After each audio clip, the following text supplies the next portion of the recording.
Michael Amogu, and I will be your compare from this forum. It's going to be very, very interesting. And I bet you that the panelists that we have for today are all well carved out. Okay, and I'm very much a friend of founders, and from the conversations I've been having, I love to tell innovation stories.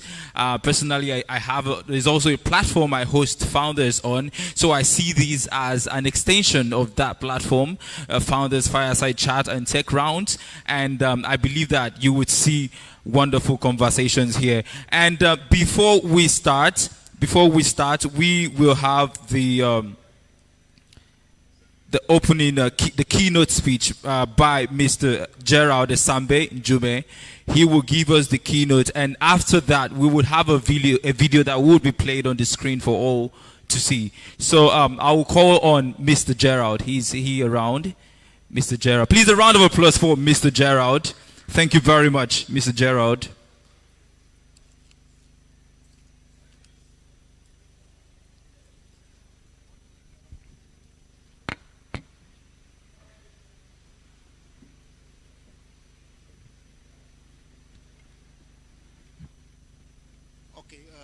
Good morning, or it's afternoon. My name is Gerard Esambe. I'm from Abidjan. I work for the African Development Bank. I'm a Principal Climate Change and Green Growth Officer, so I'm happy to be. And all protocol respected, ladies and gentlemen. So I was told to give a keynote address for this event, for this forum. So I will just like to say a bit about the African Development Bank. We are celebrating 60 years today, this year, from 1964 to 2024, so 60 years that the African Development Bank has been working in supporting African countries. And at the same time, we have also adopted a new 10-year strategy, which is empowering Africa and promoting sustainable inclusive development. So, and climate change has been at the forefront of our business since 2007. Well, we first get accredited to the Global Environment Facility, but before that, we have been doing some action on supporting the environment. But since 2007 to now, we have been championing climate action in Africa. And as you know, the African Development Bank is a bank for all 54 African countries. And not just Nigeria, but even though Nigeria is one of the biggest shareholders from all African countries, but I think Nigeria, the bank is doing a lot of work to support Nigeria in terms of this transition as well. So the African Development Bank is supporting countries to tackle climate action. We have heard a lot during the plenary session about preparation of bankable project from a bank perspective. You know just about the bankable project. The projects are there, the money is there, but there's one key issue that is missing that we have come to realize about. One, in Africa, the issue of skills. I think technical capacity is one of the biggest issues that we are facing in Africa in terms of preparing the bank. That issue of skills is very, very important. So we have significantly increased the share of climate finance in our annual lending from 9% in 2016 to 55% in 2023.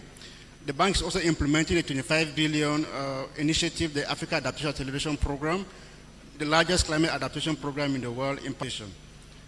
And to support net zero transition, the African Development Bank has launched what we call the Alliance for Green Infrastructure in Africa, which is to mobilize $10 billion to support private sector financing for green infrastructure in Africa. And as we know, the issue of private sector investment, how to have access to green finance is not easy. So the bank is doing a lot of work to support countries with partial risk guarantee to mitigate the impact of climate change and also resources. And then to support businesses of young people in Africa, the bank is driving what we call the the Youth Entrepreneurship Investment Bank, which is an initiative supported by the African Development Bank to support countries to develop banks to support SMEs. And we know that a lot has happened in the bank in the past whereby public institutions have been created, like for example, the Development Bank of Nigeria is one of the examples that was created to support. They have done that work very well, but now we are coming up with a new approach called the Youth Entrepreneurship Investment Bank to look at things differently and also how to support SMEs. So there is no doubt that the economic prospects of Africa are strong. However, achieving them will require overcoming significant headwinds.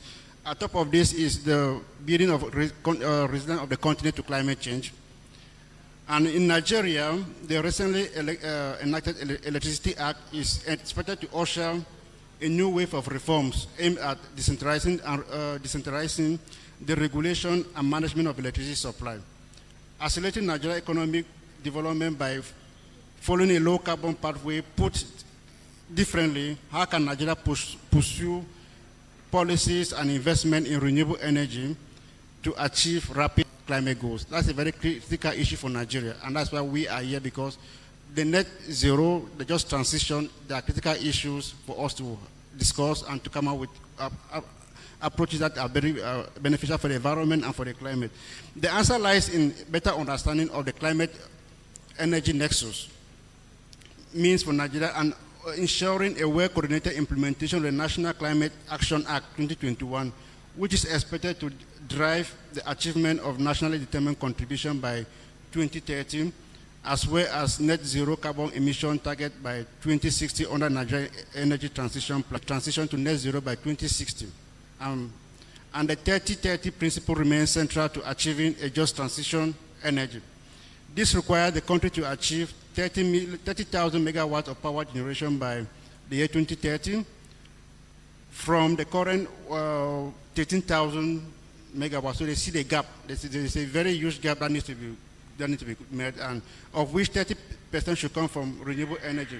So gas remains a strategic transition energy source for Nigeria, with the power sector currently fueled by gas at a rate of 80%, with hydro accounting for 20%.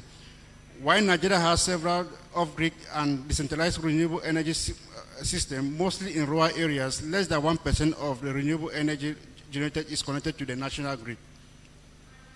Yet the integration of renewable energy in the energy mix is crucial for Nigeria's energy transition. This can be achieved through the following: promoting decarbonization through carbon markets, embedding in the green, scaling up renewable energy technologies, and providing physical incentives to promote renewable energy, including smart subsidies, tax holidays, investment grants, import exemption. In urban areas, there should be focus on energy efficiency in both new and existing buildings, designing buildings to utilize more natural lighting to minimize energy consumption, in addition to policy reforms, eco-labeling, and development of carbon markets, sending the right signals to investors. And to roll out low carbon technologies, including solar cooking solutions, energy efficiency technology, and gas modernization. And as of now, we are also supporting the government in policy reforms. One of the key things that we are doing in terms of, because of the prices in fuel, and now the bank is supporting the Nigerian government in terms of policy reform, in terms of reviewing the energy, the climate change, the Electricity Act, and how to provide reforms. Because without the reforms, all this that we are doing here will be difficult to implement them. So what the bank is doing behind the scene is to support the government through policy reforms. So and also to enhance the capacity of African SMEs to attract internal and external climate funds. That's what we were talking about in the morning, because we had all the presentations in the morning. It's about finance. But how do you get the finance? So you go project, but if the project is not well designed, and there's also the issue of competition. The resources are very limited. So once you launch a call for proposal, maybe if there's a window of $5 million, but you see that we receive project for about $3 billion or $5 billion. So that goes now, if your project is not that top-notch project, you cannot get the financing. So there are so many things that goes into why people have access, why people have financing. So it's not just about preparing the project, but how can your project be the top on the list? Because there's also the issue of moderation.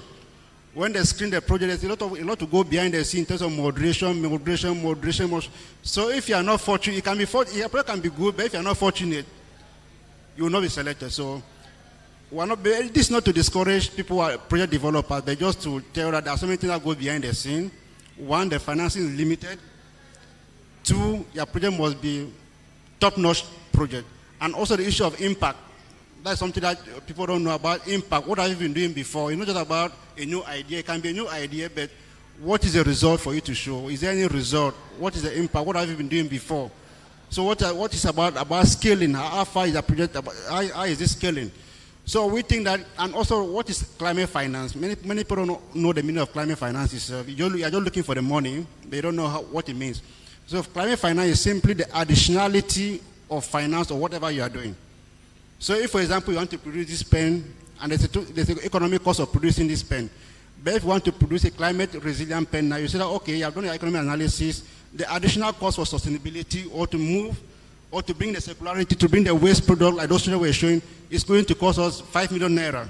So you have to factor in the 5 million naira besides the total cost of production of whatever you want to produce. So that is the climate finance. So many people don't understand what it means. It's not just, so you just think that you come in and you write a proposal that will give you the money. The money cannot just come in like that. So impact scaling, understand through the tools a lot because there's not much time. But we are supporting SMEs to see how they can understand what is climate finance, how to come out with the cost-benefit analysis to understand what needs to go into that project. Because if you don't understand those things, even not to be every other bilateral donor will not give you any money. The first most important thing is about the impact and scaling. What is the impact of your project?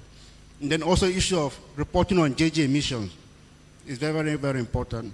We know that we're focusing so much on adaptation, but reporting on the JJ emission is one of the key issues that you have to go into your project. So that's why you use the right tool.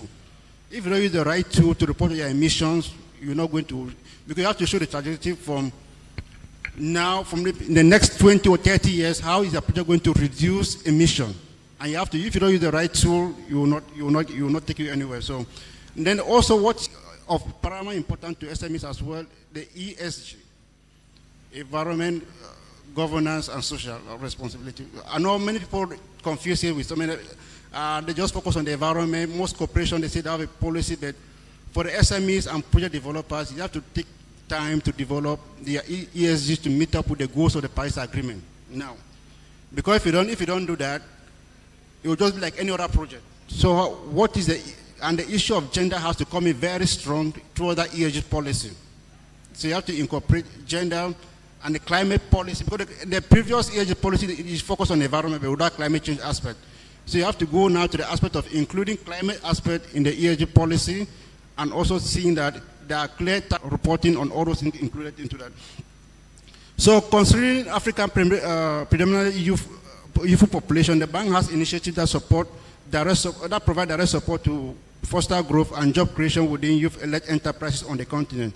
For example, we have the Youth Adaptation Solution Challenge. For those who know, I think some people have won that prize in Nigeria, whereby at every COP, we award prizes of $100,000 to all youth entrepreneurs. Last year was focused on women alone. I think 7 women were awarded prize of $100,000 each in terms of their innovation in climate adaptation. And then, like I also said, we also have the Youth Entrepreneurship Investment Bank. And they also have what we call the adaptation benefit mechanism, which is also a mechanism to incentivize the private sector in terms of climate adaptation. And then a new program that we're developing now is called the Green Investment Program for Africa, which aims to boost private sector participation in implementing NDCs. The program will mobilize concessional and non-concessional resources to be channeled through SMEs, and GPA specifically address the transnational challenge hindering adequate financing in sectors such as food security and climate adaptation. So what we are doing now through the Green Investment Program is to look at the SMEs, the project developers, what they are doing, because as I said about the issue of impact and finance, we know that most SMEs and project developers, they don't have the capital that is needed by most large organizations, and they need the technical support, because the issue is about the technical support. If you don't give the SME the technical support, understand what are the technical issues, it will be difficult to attract finance. But no, it's not just focused about finance, but also technology scaling. I think the issue about transferring technology, because what attract foreign technology, how do you attack green technology, and also how do you deploy that technology that has been here. So those are issues that are also very, very important to take into consideration. So I will not like to take much time, but I'm very, very happy to be here and to support this event and to share more in terms of what we are doing at African Development Bank, in terms of supporting African countries, what we are doing to support youth entrepreneurs, project innovators, because we know that it's not easy, but the bank is also changing in terms of doing things differently, in terms of meeting with a key responsibility. Youth, for example, because with the mandate that we're having now through the 10-year strategy is about youth entrepreneurship, how to be the human capital of African youth, because the bigger resources that we have, besides finance, is about human capital. So how do we transform the human capital to make it to be more viable, to be more of a concept, to be able to know exactly what needs to be done. So The energy transition plan for Nigeria is very good to look at that energy transition plan and see how this program, whatever we are doing here, fits into what they are doing in terms of the innovation, the technology, and also how to move forward with using the right tools. Like I said, the most important thing is about your project should have impact, and also to report on GG emission. And that's where we have a lot of problem in terms of what type of tool are we going to use to report on GG emission? How do we report on impact? And how do we also set target? Target is also very, very important. You have to set target to measure progress, how you are doing, because investors, innovators want to see, founders want to see how those things are moving forward, and because the resources are very limited and many people are applying, are competing for those resources. And just to add that, we are launching by end of this month, hopefully, a proposal will be launched called under the methane abatement under the Africa Climate Change Fund. So keep your eyes open. That fund is going to serve all of you. If you are eligible, you can apply. And then there's also what we call the climate action window, which is open now. But unfortunately, Nigeria is not an eligible country. But those who have projects out of Nigeria supporting other countries out in Africa can also look at that window on mitigation, where there's opportunity to apply for grant to support mitigation aspect. So thank you so much, and I'm very happy to be here.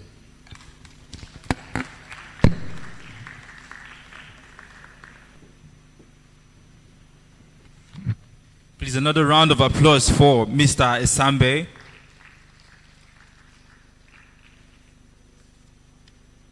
So just so we know, Mr. Esambe is a principal climate change and green growth officer at the African Development Bank, AFDB. So thank you very much, sir. And we've been made to know about the opportunities that they are bringing to the ecosystem, both the funding opportunities, and we hope to hear more from you, sir, when we call you to the panel session. Thank you very much. And before we go into the panel sessions that we have today, we have a short video from the GIZ, who is sponsoring these Founders Forum. So we'll quickly play that video for everyone, and then we can commence, please.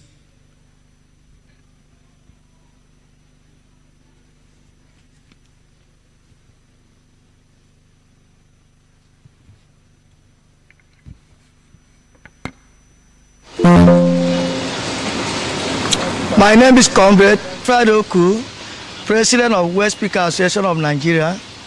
What we are doing with the West Speaker is we are collecting waste and also keeping the environment clean. My work is to organize the waste pickers, the waste collectors, as we can call, and that's what I'm doing now, to organize them and to advocate for them.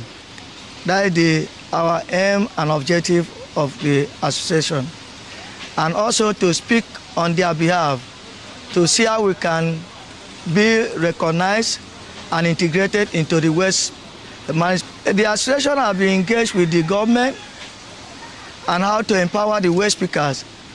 We have been working with, by the grace of God now, with the Lagos State Waste Management Authority.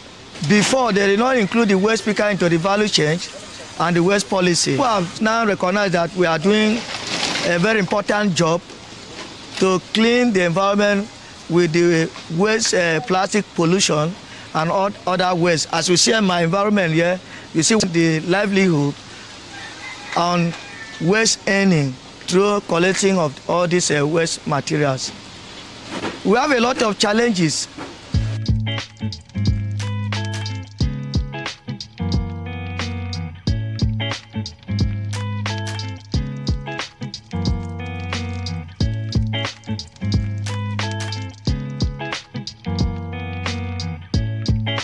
If you integrate the waste picker into the system, there will be a lot of changing in the livelihood of the waste pickers and also to the society. They will know that they have a duty that those our members now are purely for the recyclable material, collecting of recyclable material. They don't pick all those organic waste.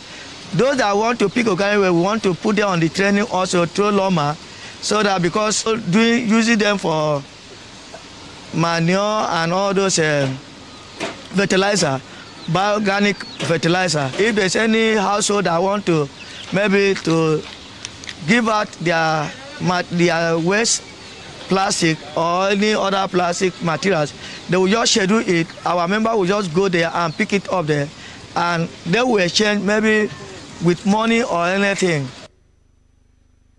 And go and pick and bottle water and carton iron and so on and so far. We see all the thing that we see in the Sundays past the one we see during the week. So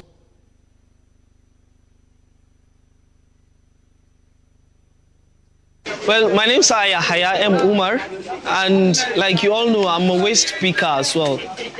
And waste picking has been one of the major things that helps me survive, carry my truck, go out, go to the nearest or the far, scale them, and I get my pay.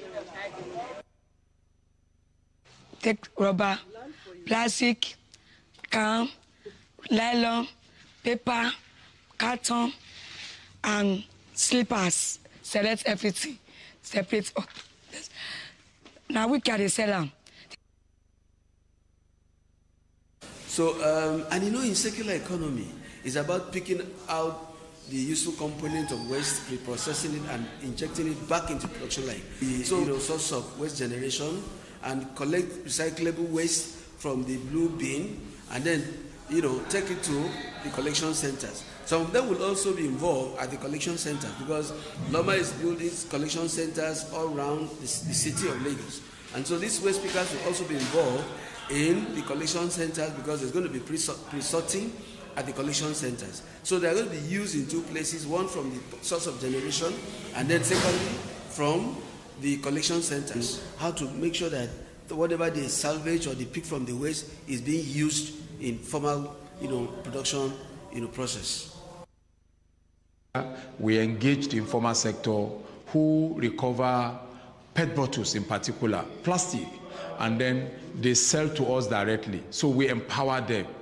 And, you know, not only the informal sector, even the youth, the women. So we empower the women, we empower the youth who recover recyclables and sell to us, they supply us, and then we convert them into some recycled materials for the off-takers. Everybody, all hands must be on deck to ensure that wherever we are, we have an effective and efficient waste management. What the informal sector are doing, for instance, recovery of the plastic from the waste stream in Lagos is saving our ocean, is saving the lagoon, and it reduces the rate of the oceanic pollution by the plastic, microplastic and all that, also saving the marine environment, the aquatic environment. All these things are globally connected. Once you have an effective and efficient waste collection, it improves our environment.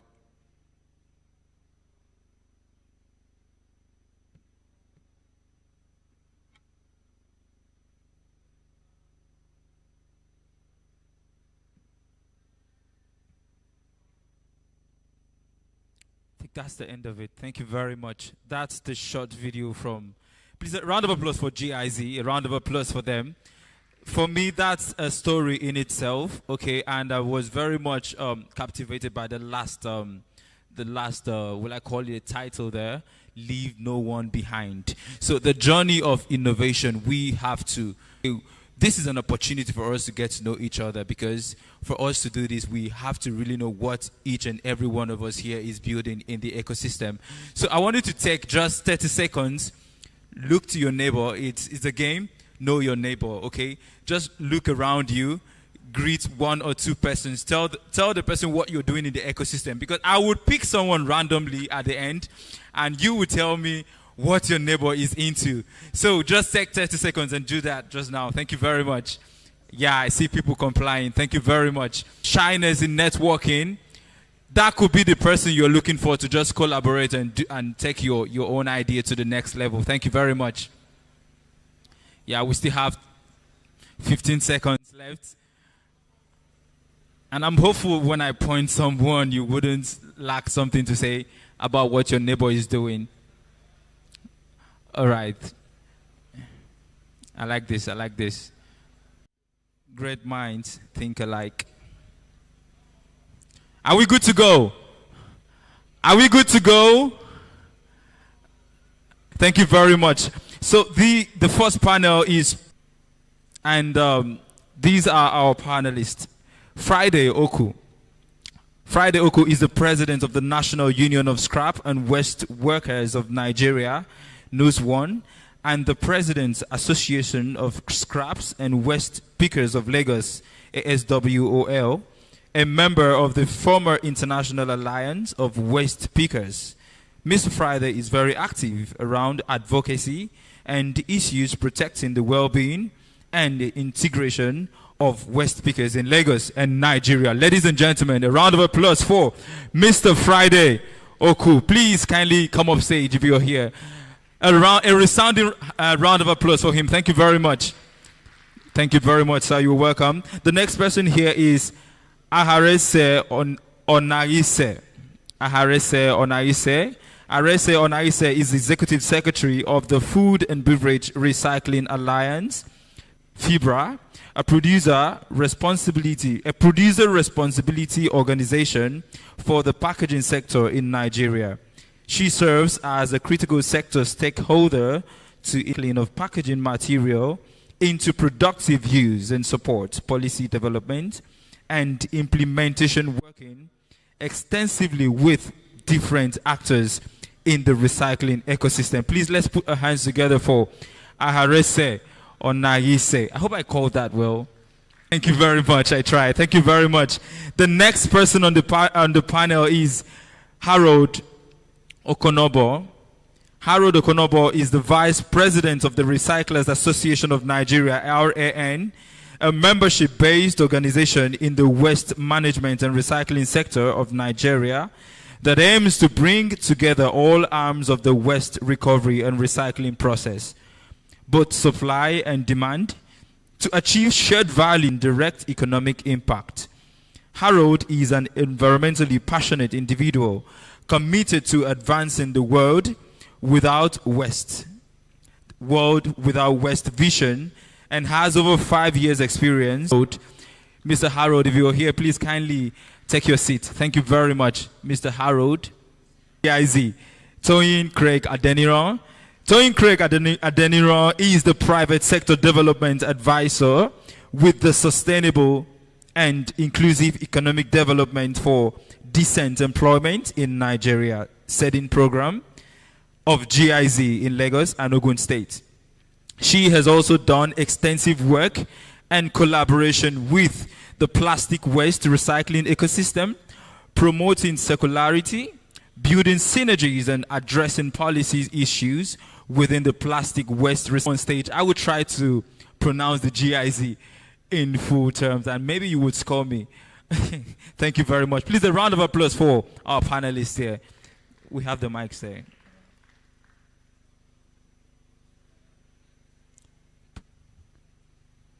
Please help us with the mic check.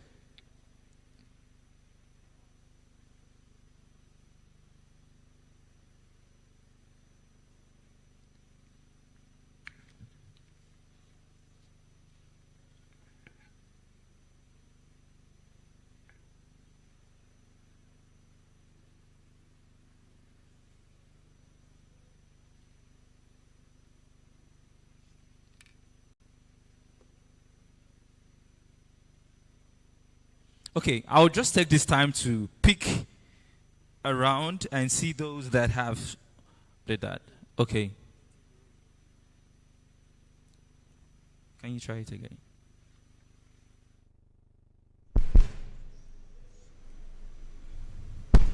Okay, I think we're good to go. Is on? All right, I hand over to you, the moderator, please. Let's have you. Thank you very much. Thank you very much. Good afternoon, everyone, and welcome to the session, GIZ session on resource mobilization and promoting coordination for the use of recyclable materials. I have a distinguished panel here with me, as he has already introduced them, and without taking much of your time, we're just going to go straight into the discussion. I just wanted to also let you know, take you back to the documentary or the film that was shown briefly.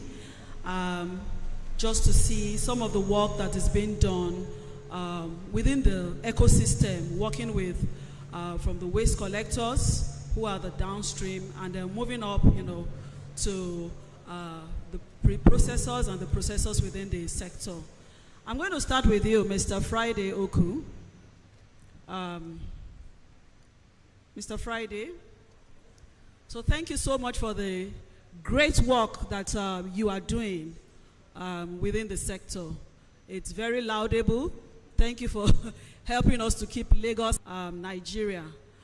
So we've seen from the documentary what, the collection. We've seen women saying they collect all sorts of recyclable materials.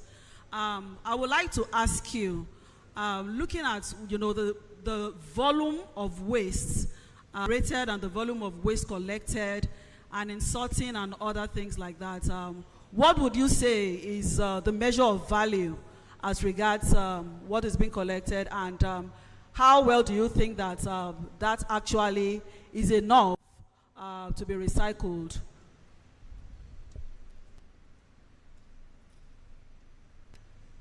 Thank you very much. Good afternoon, everyone. Good afternoon. I'm happy to be here, and I thank the organizer of this program for inviting us, somebody like me, a waste speaker, or before they call scavenger, change the name to waste speaker or reclaimer or collector. Yes, the percentage is not up to the number that we're expecting. How we collect the recyclable, but thank God there's a success story, because people are coming into the space now, and the business is good.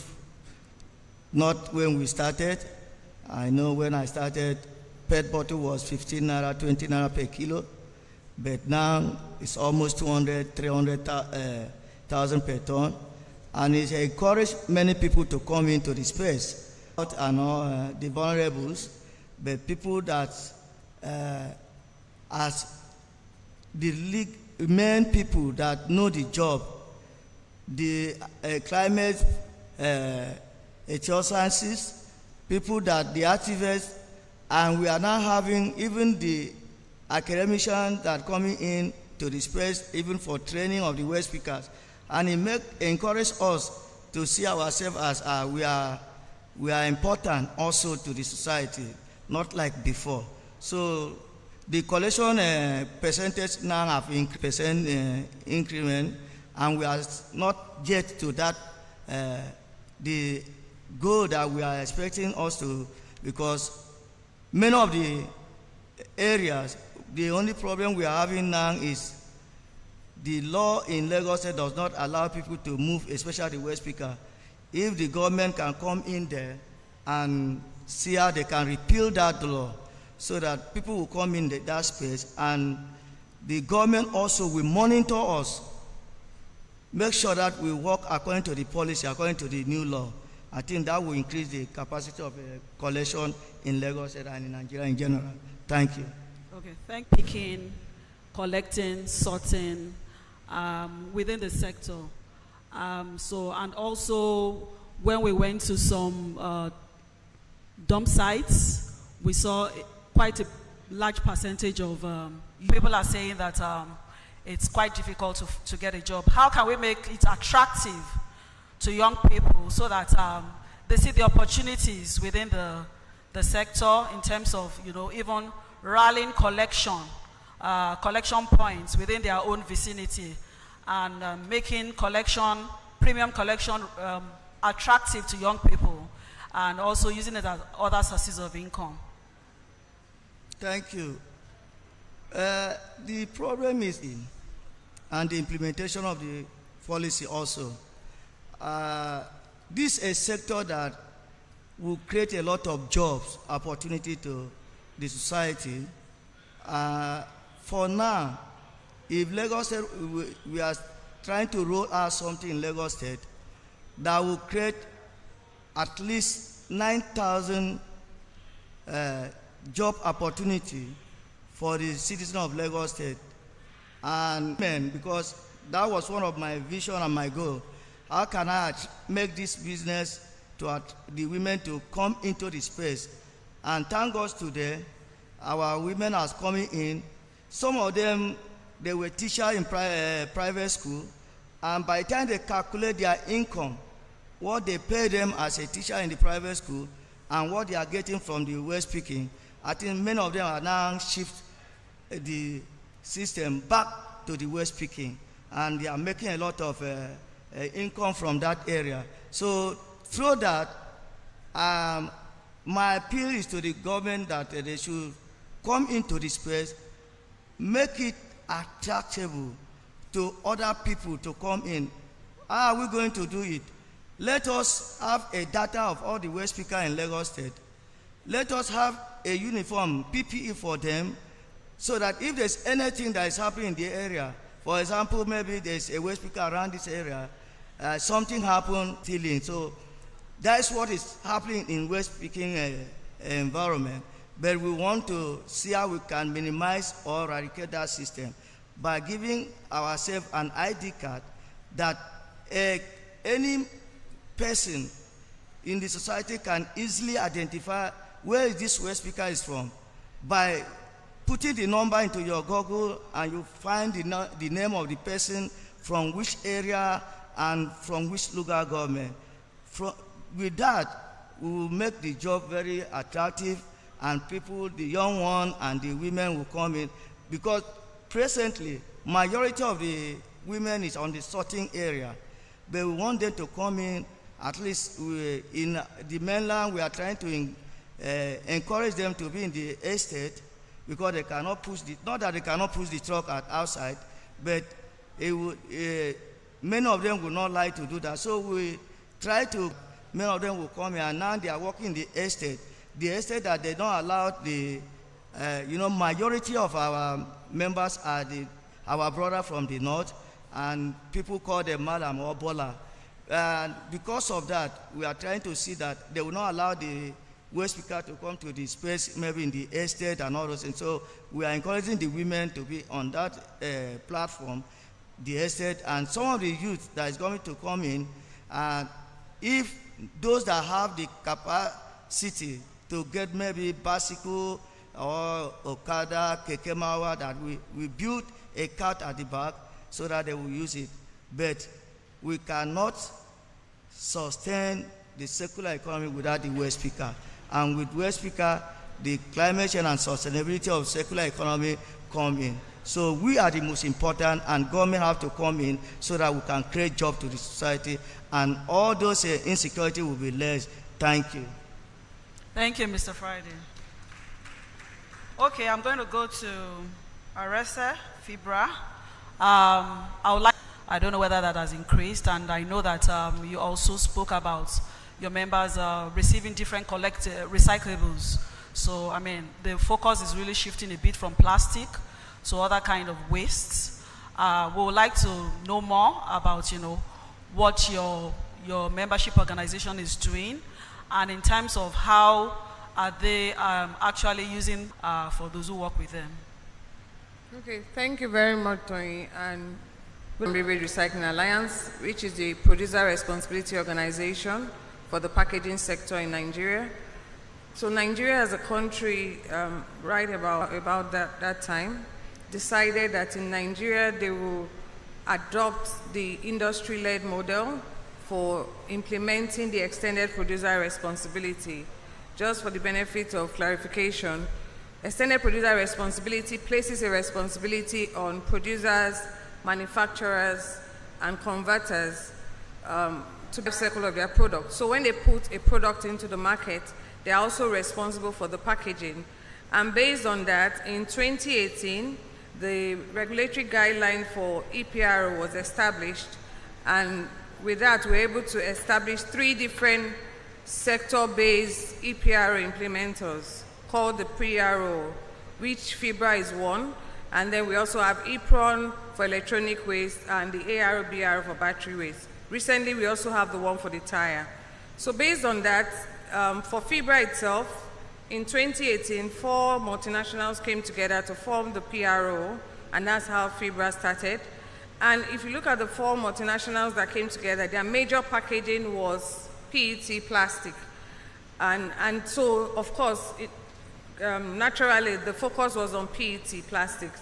But as we have grown, we're now 35 member companies. We have different types of packaging materials that the member companies put on the market. So besides just the PET plastic, which is the rigid plastic, we have the flexible plastic, we have the used beverage cartons, we have the aluminum cans, we even have the take back. And of course, I can name the different projects and the different partnerships we have had. But the key thing is, how do we ensure we take back this packaging material that if not taken back, will be left in the environment, will contribute to pollution. But we have also realized that, just like we changed our slogan recently, we need to create value from waste. So waste can have a value, but it can only have a value if it's in the right place. It shouldn't be in the environment, it should be collected for the right purpose, and then it can be used as a raw material for different industry. So when you look at the different packaging material, today we are able to close the loop for the PET bottle, which is plastic bottle, and we also have one of our member companies, Nestle, who has been able to put in 50% of recycled content back into production. That's what we say is circular economy. We also have some other members of our alliance that are able to put 35%. Comrade Friday spoke about the challenges there. Once there's a demand from the producers to use the recycled content, that means the Aeropet producer, we have currently 2 that are in operation, which is Aleph Recycling and Polysmart. Once they have a greater demand, that means people on the streets will need to pick more to be able to supply that raw material so that it can be processed back into production. But besides that, we can see other types of packaging material. We have the glass member who is now initiating a take back. We recently launched an aggregation center in the Lekki area, and also they were able to provide infrastructure, equipment, a truck that can collect the glass across Lagos, and that will be replicated in other areas. We also have the used beverage cartons, which is made from things like Tetra Pak, juice cartons. They are used to make polyboards, and those polyboards, it has 3 contents. It has aluminum, it has plastic, and it has paper. So we are also working in partnership with a paper mill to extract that paper content out of it so that it can be reused for a good purpose. But also then, the aluminum and the plastic mixture can be used for polyboards like conference partitionings like this. We have also used it for schools, for tables and chairs. So we are actually trying to localize the use of this material, not only to export it. Then you look at other types of packaging material like the flexible plastic, like the pure water sachet. They can be repurposed into bags and other types of products. But recently, one of our members, like we have some flexible packaging that are multi-layer. They are now being woven into bags, and we had some samples from, we're trying to do a partnership with one of our members to ensure that they can repurpose this packaging material into bags that can be used for lunch bags, for school bags, for conference bags like this. And so there's a lot of use, and we're now seeing the value. And in seeing the value, we are now understanding that producers need to be more responsible. We cannot just have 35 member companies in the alliance.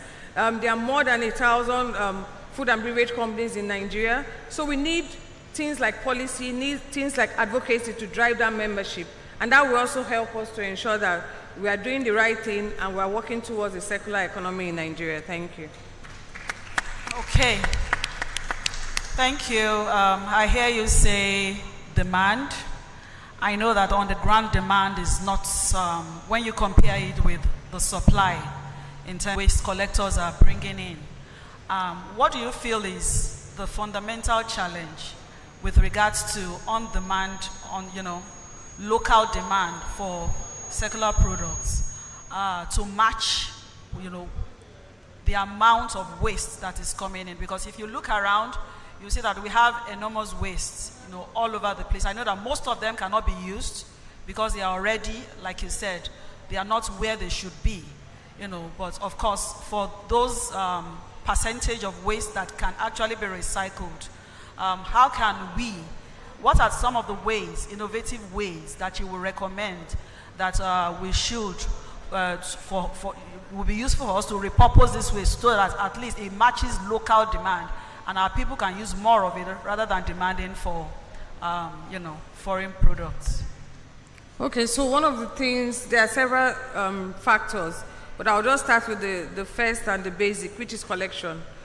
For collection, most of these, if you want to convert waste plastic into RPET, the quality is very important because it's food contact application. The companies I work with, they're mostly in the food and beverage sector, so we know that food safety is very important. So if you want to have the highest grade of recycling, you have to look at the quality of the product that becomes a raw material. So the first one is the collection. How many of us are source separating, segregating from the source? That is very critical. In other climes, you see that there's a source separation methodology where every home you go, every office you go, every conference center you go, they are separating from the source. That has not still been achieved in Nigeria, which is a basic problem. So if you can separate from the source, it becomes easier for the collectors, for the recyclers, for the waste pickers to pick that specific material they are dealing with and take it to the recycler or the service provider that can process it.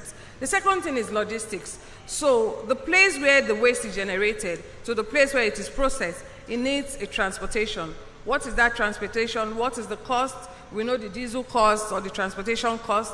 Then the third one is the infrastructure. Do we have enough infrastructure? Do we have enough equipment? Do we have enough machines to do that?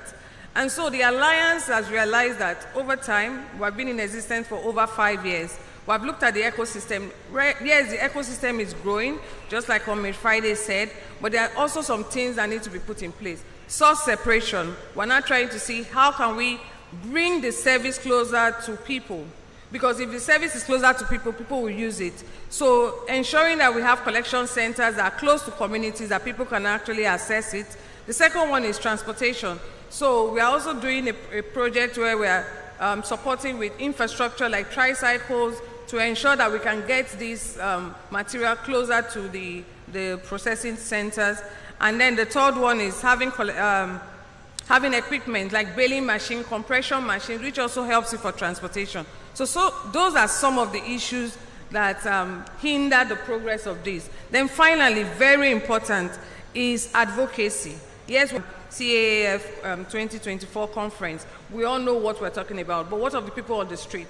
Who is taking that information to the communities? Who is taking it to the grassroots? So we have programs at the Alliance where we have gone to over 150 communities, not only in Lagos, but across Nigeria, to bring this message closer to the people so that they will know that there's a value that this waste can be, they can key into the project and be part of the ecosystem. We're also having a school program in partnership with NESRA, regulatory authority, where we're going to schools to ensure that we start teaching them from a young age. And then we also know that the children can influence their parents, influence their relatives, and then we are now ensuring that the future of this message we are putting across is sustained. So those are some of the ways and those are some of the challenges we are looking at. Thank you. Thanks for that. So I come to Ran, Harold. Thank you for coming. We would like to know how, so I mean, you are a national waste collectors, at the different levels of the chain. We would like to learn more about how you coordinate to promote better you and the off-takers working with also, organizations like FIBRA. Thank you very much. Thank you all for the opportunity to be here. First and foremost, I would say one thing we've been able to push or achieve is sincerity of purpose, which is why with that being said, it's important for us to be able to identify stakeholders. And stakeholders, they vary from different levels. You talk about government when you're talking about executive, judiciary, legislature, departments, agencies. Talk about corporate entities, you talk about even the community, even the individuals, right? And what we want to be able to do, or what we're trying to do to create partnerships with these people, is look for what the levels of partnerships can be with these different, let's say, stakeholders I've mentioned. So on some levels, there are certain stakeholders that you partner with, and that also partners who are able to support in different levels in forms of finance, in forms of advocacy also. So basically, we have to these different entities and seeing how we can actually drive it. Thank you. So I'll still stay with you. We have about manufacturing companies in Lagos. I would like to see how you can help to also improve, sustainable coordination of collection. Yeah. How do you so I mean, even with the very many number of membership organizations, we still see that we still don't have enough, and even for those that are really the top-notch materials, most of them are actually exported. Yeah. But for on-the-ground demand, so that we begin to use our own materials, things that we also need, and make it affordable. How do you work within that system to improve that sector? But from the perspective of the circular economy and being able to ensure that we actually drive that local demand, I believe it's by seeing more players coming at different levels of the value chain.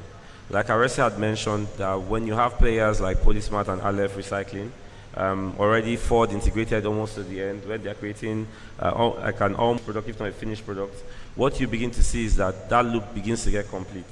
In the past, what had happened is we had, I think maybe most entities we had playing at the far end were maybe in hot washing, not so far, and because of that, when it gets to that part of the loop, it has to be sent out for it to be processed. But with the recent new entrants coming in, back then, a lot of the new entrants used to play at a lower level. The new entrants come in, they're not even trying to start baling, they're going all the way to our pellets or hot wash or whatever it is, even fiber. So the more we see these new entrants coming in, bringing in cash, bringing in knowledge, it begins to develop the value chain, and then we can then see that full loop or that full circle where we begin to use the products we create locally from the waste we've generated. All right, thank you. So I have one more question. I'm looking at my time. Mr. Friday, I'll come to you. I know, the video says you have a lot of challenges here and there. See how, we can work together. And when I say work together, I mean there are so many players within this ecosystem. What we would like to see is what will translate into, better bargaining, for waste collectors in terms of, the recycling. And then, so how do we ensure that there's a fair play? And this same question would probably come to FIBRA and also RAN. How do we ensure that there's a bit of fair play, so that see an improvement even in the lives of those who really do the collection at source, and they get Madam Arese have said it. For now, we are working together with some of the sector like FIBRA. We are trying to work something out. The problem we have is the government also. The policy makers, they need to react, because we contribute to the internal revenue of the state and of the country also. And also the IGR of the federal. What they should do is fair play is most important. That is the pricing one. And that is where the FIBRA also have to come in through the PR. They need to also support the off-takers, the aggregators, then the waste collectors with the waste picker.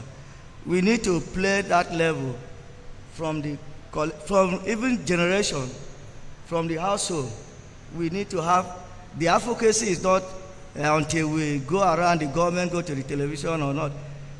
All of us sitting down here, we can still do the advocacy, the enlightenment. For example, in my own compound that I'm living, me and my landlord, we discussed since 2015, we have to separate our waste.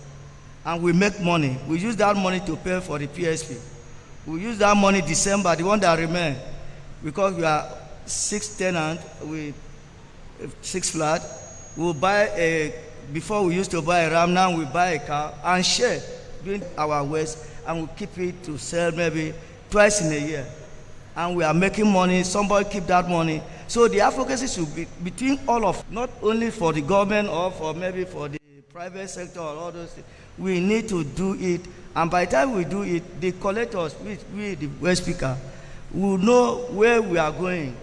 Also the recyclable material, while the PSP will pick the organic one. And from there to the aggregators, we need to have a collection hub, every local government, at least 2 or 3 places, so that will help the collectors. By the time you go there, because of the transportation, you know, in Lagos, I'm just coming back from, I came back from Argentina last month. The way their systems are better than them, but they organize well. If we can buy some of the idea from that area, how are they doing this job? I gain a lot of experience there because I spent at least 7 days to learn how to, from the generation to the aggregators, who the aggregators, and who is the obstacles. And also we have to encourage the investors that's coming in, because those investors, they will bring in machine and all those instruments. The government have to think, how are we going to waive some of the taxes on them so that they will come and invest. The more we have investors on the obstacles, Friday take it away. But if we encourage the price we had, if somebody have maybe 10 kilo and they get something like maybe 2,000 from the 10 kilo or 3,000, 4,000, 5,000, it will help the household, it will have that money. So what we are to do is, EPR system have to involve everybody. I've been talking with my sister here, the collectors, even the generator, even go to the dumpster. That is the one that they are not making. Even the MLP that we are talking about, they use it there for energy. So why can't we also bring those systems? Yes, there's nothing I will say, but God bless this country. If everyone, both the government, the citizen, those in the space, the recycling space, all of us, we have to come together and work as a united front. From that, there will be a system that will flow. Everybody will be happy and it will create more jobs. You can't see Boko Haram again, because if there is a job opportunity for them, they will not go to the bush. They will not go. You can't see anybody planning to kidnap anybody. Because if the system is good, they will come into the space. And that will help everybody. So please, the government, even to eradicate some of the insecurity, you can use the waste pickers. Thank you, Mr. Friday. I told a police commissioner one time that many of you don't know how to arrest a suspect. Okay. If you can come into the informal. Thank you, Mr. Friday. Let's stay on the conversation. Thank you. Let's stay on the conversation of, mobilizing the recyclables. So I just have one more question for Arese and Harold. I would like us to look at, so we already have what is working. I mean, we can see a lot of progress. A lot of players are coming into the space. And honestly, it may be a bit slow. So how can we scale up what we have already, so that this conversation. So we have a lot of players within the sector. We have a lot of development partners coming in, and everyone wants to bring in their own contribution in one way or the other. And so I think also within the sector there's a need to close a bit of loop, a gap bring in. But how can we scale up what we already have so that there's better service delivery, there's better coordination among the players, and there's better markets for the products. So I'll go to Arese and then I'll go to Harold. Okay, thank you very much for the question. One of the ways you can scale, I would say, is partnerships. Because when you look at the ecosystem, what we do at the FBRA in implementing the extended producer responsibility, we look at the ecosystem, and each player in the ecosystem needs something different. Their needs are different for scaling up. And so for us to scale up, let us start identifying the projects that we have a proof of concept, it has worked, then we start replicating those kind of projects. I'll give an example. I've had several discussions with the arrow pet producers. I said we have 2 functional, as of today, we have 2 functional arrow pet producers and some in the pipeline that are about to start. And one of the critical things they complain about, even when they buy up material at a very good price from the collectors, the quality of what they are getting, there are a lot of losses because they have to meet up with that requirement. And recently, based on our discussions, one of the things they wanted to do was a lot of advocacy, a lot of awareness creation so that people know that they need to source separate. So we had a campaign in partnership with PoliSmart during the World Environment Day week. And so we went to all their agents and started trying to identify what was the problem. And so we went out to the communities, people that are bringing material to them, we had to start telling them, do not ensure the quality of the material. That was what that partner wanted. In the last 3 years, we have worked with formal system, a subsidy system, and that worked over time. How can we replicate that? At that time, when we interacted with the informal waste pickers, we found out that they were not registered, we wanted them to be registered. We did some trainings for them. But recently, in the last quarter of last year, we commissioned a study in partnership with Fair Plastic Alliance, using Lagos as a case study, and we wanted to ask the waste pickers, what do they really want? Because sometimes we just identify projects on behalf of communities or representatives, but what do they really want? We're able to understand their needs, and based on that, we recently signed a partnership with ASWAN, which by Comrade Friday, and also WAPAN, to see the kind of projects that we can work together to ensure we can scale whatever they are doing. So the critical thing is collaboration and partnerships, identifying the projects that are already working, and then trying to scale that up by replicating it in different locations. That will help to also boost the market. Thank you. Yeah, and thank you. And yes, we'll take your input. Thank you for the question. I think the first thing I would say is knowledge. What we need knowledge transfer, and we need knowledge to actually circulate. That's what will help all of us scale. The truth about it is, you have people coming in and we're operating in silos. Today we had someone coming from AFDB to talk about the finance, climate finance, but not many people are going to hear about this today.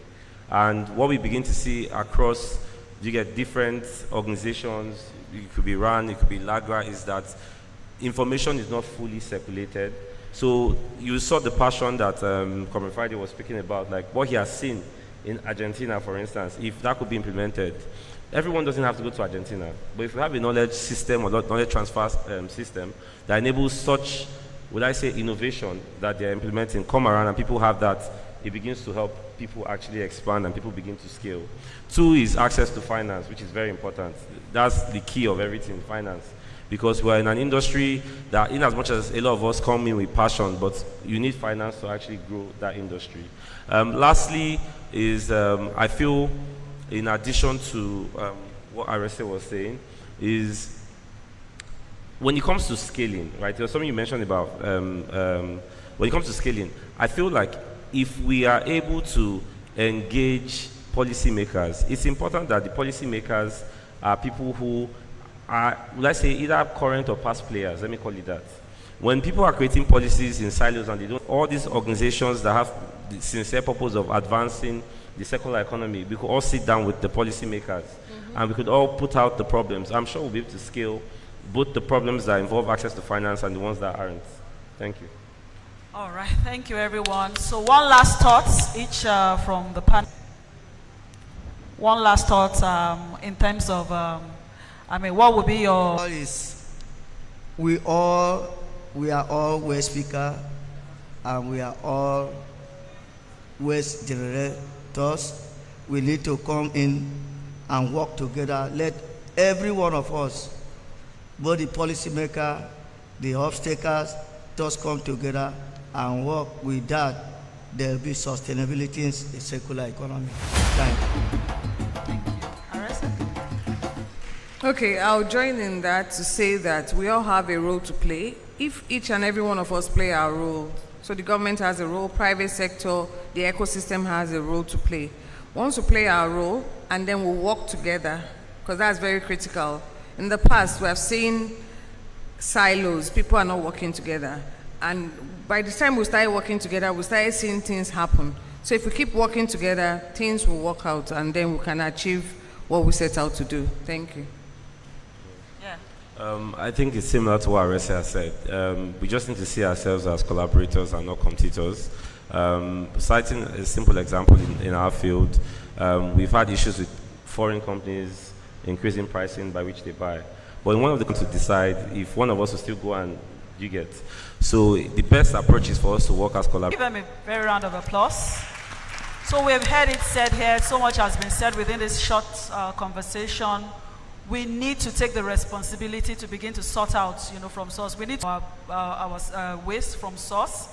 We also need to work together within the sector, share information. The information that will be useful to A will probably be useful also to B. We also need to not see ourselves as competitors, but as collaborators. So if there's any way that we can work, RAN can work with LAGRA or can work with Emerson, it's not competition to develop, the sector. And we also need to begin to pay attention to the fact that it is what we will give to the environment that the environment will give back to us. And so even if you want to sell recyclables or you want to sell waste products, if you're not selling quality or premium waste products, if yours you will not really get much value for it. So thank you all to my distinguished members of the panel. Thank you for your time and thank you for coming. And thank you to the audience for your attention.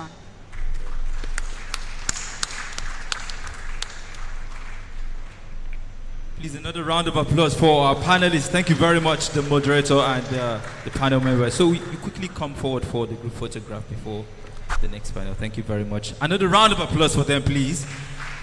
I know amongst every other thing, I could hear about creating value from waste and also taking the word out to the streets, because this is a serious.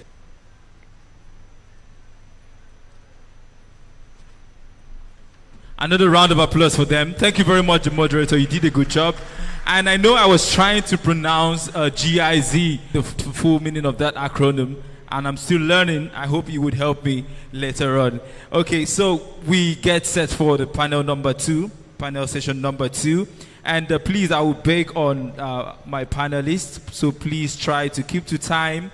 We are already behind schedule, and let's try to, I know we have a lot of insights to share, but let's try to manage time so that we can all have enough to take home and still do everything we ought to do today.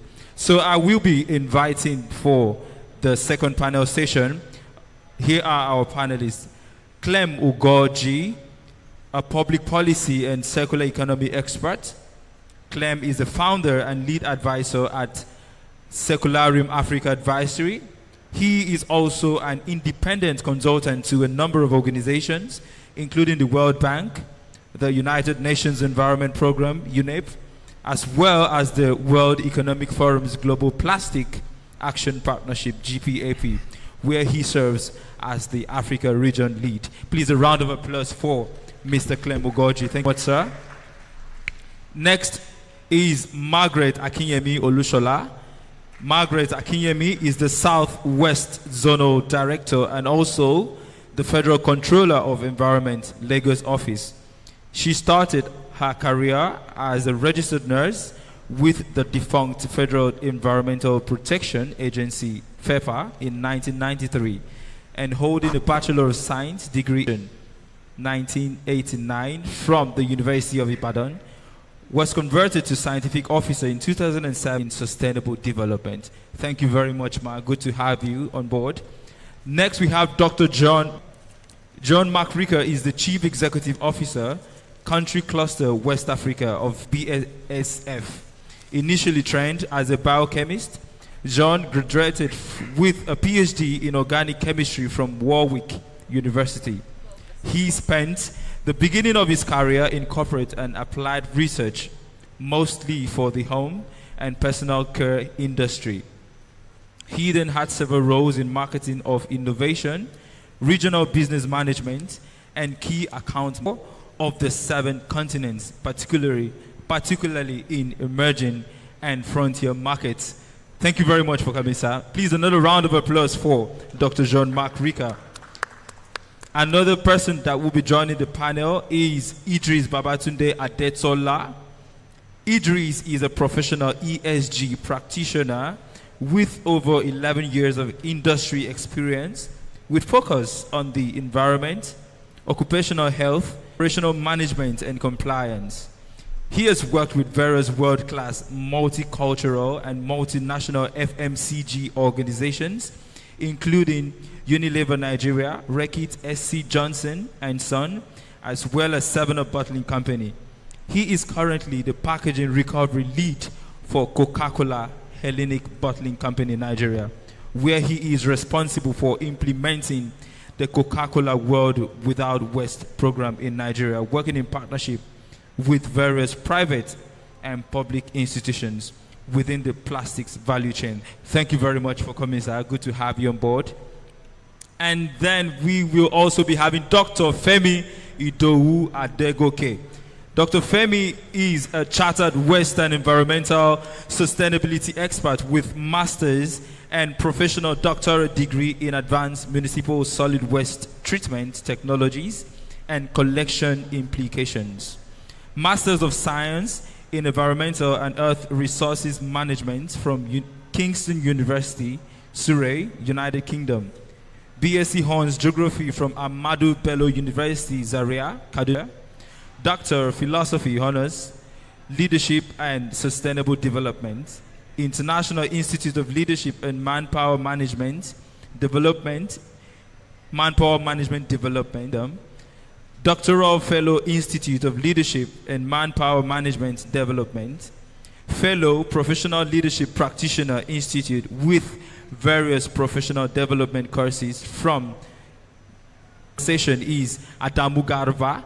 Adamu started his professional career in the banking sector, where he worked for over a decade, honing his relationship management and credit skills by leading both retail and commercial banking teams towards offering exceptional and exclusive services to businesses. Thank you very much. Thank you very much. For our moderators, you kindly use the podium while the panelists will sit, so you have the mic. Please, another round of applause for them.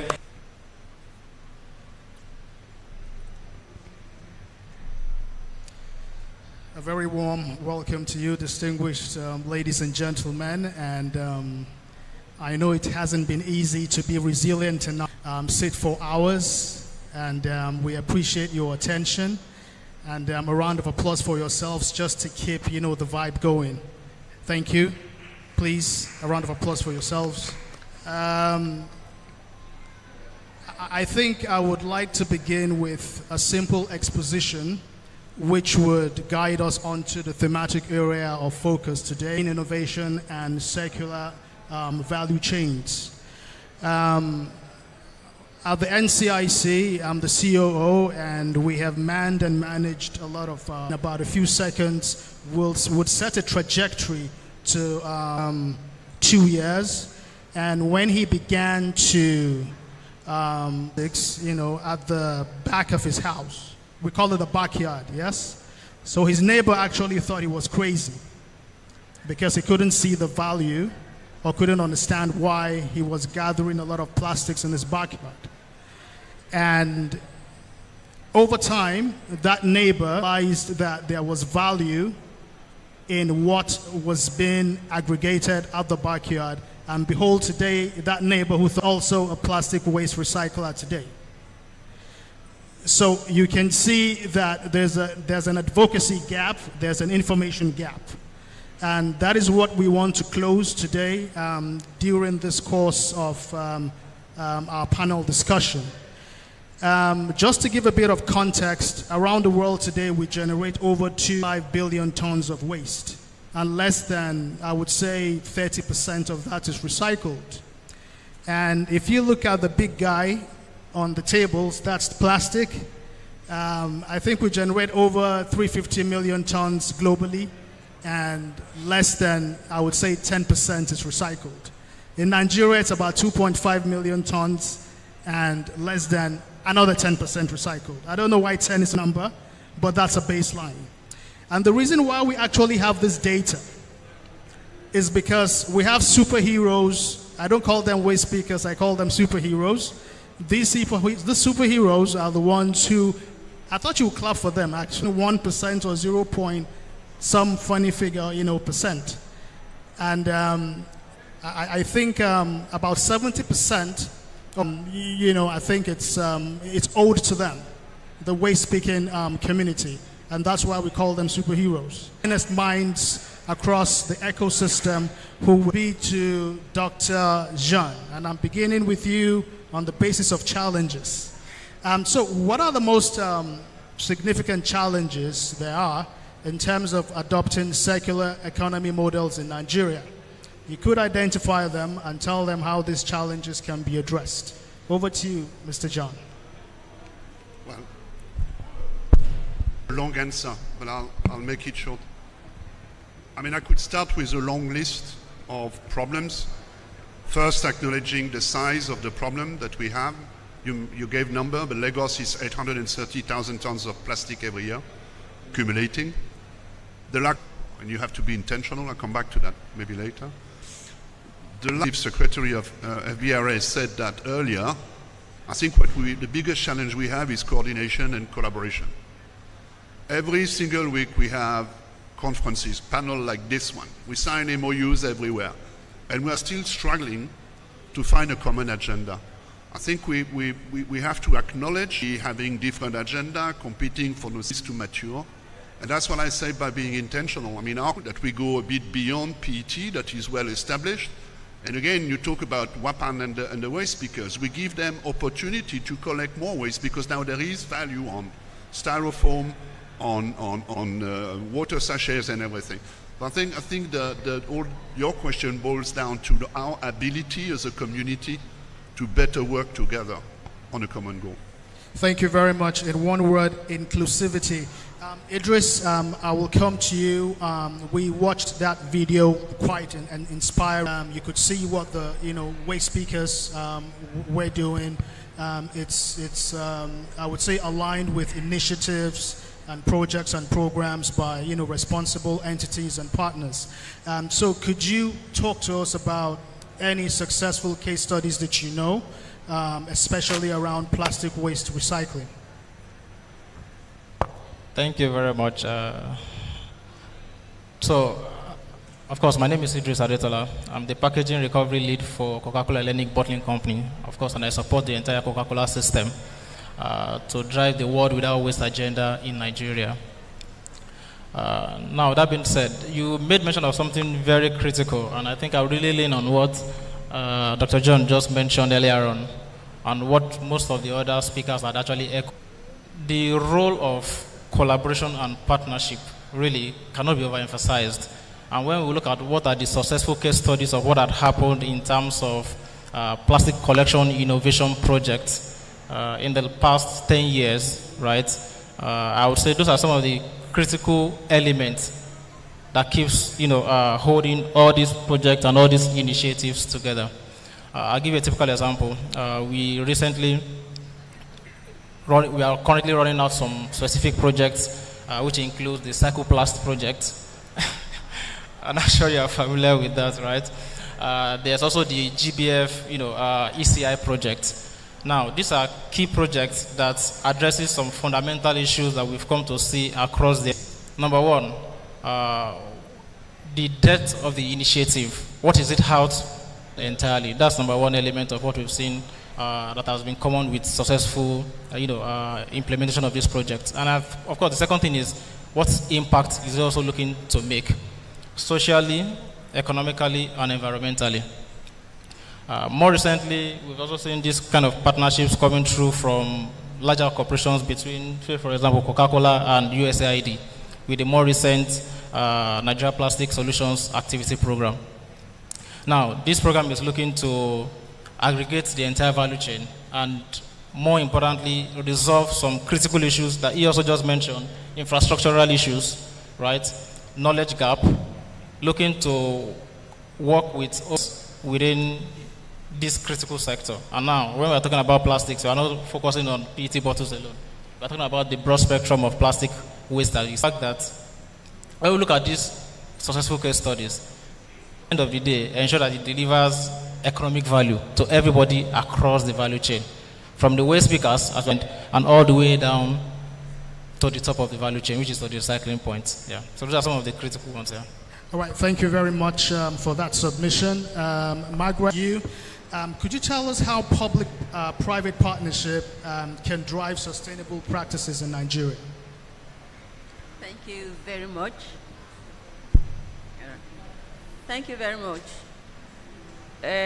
Public-private partnership is a global economic initiative, the building and the achievement of these infrastructures. The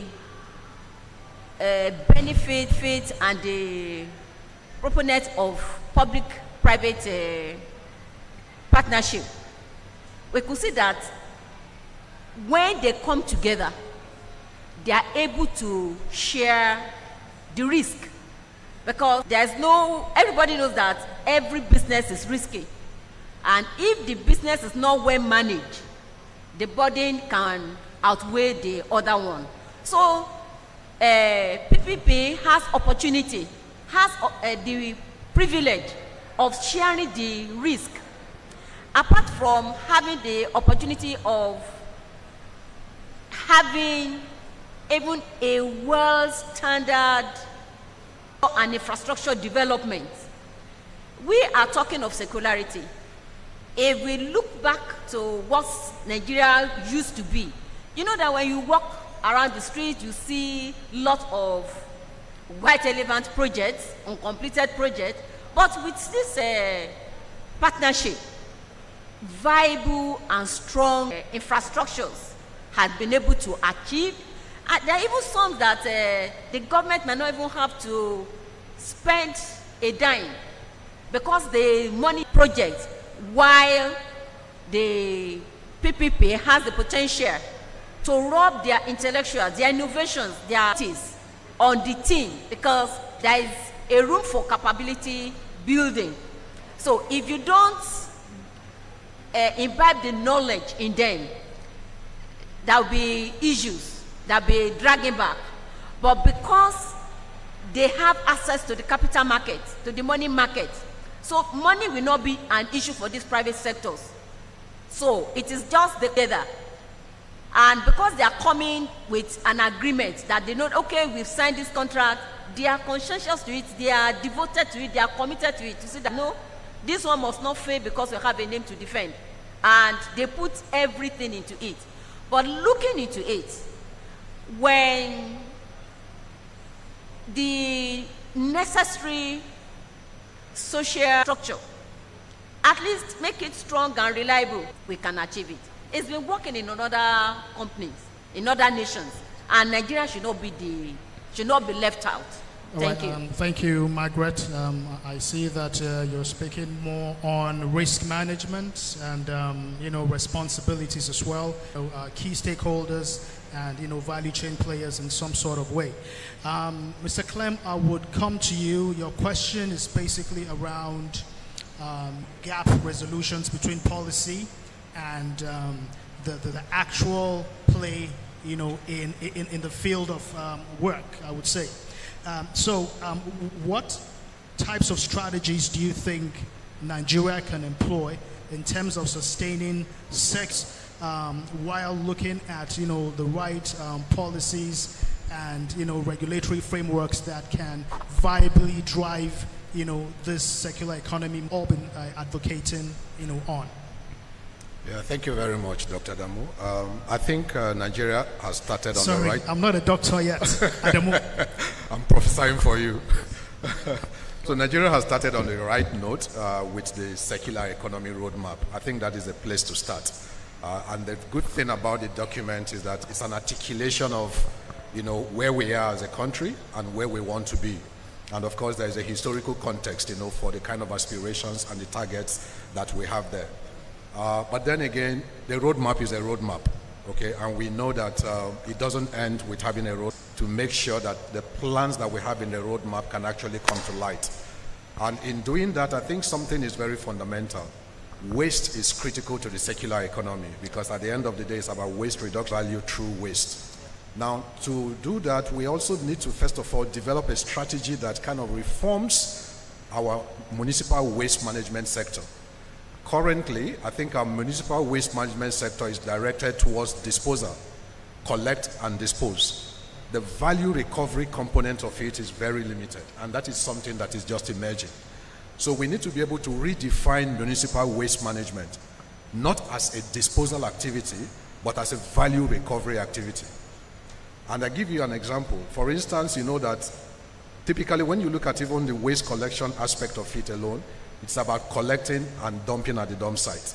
Okay? So the segregation and the sorting is not part of the system.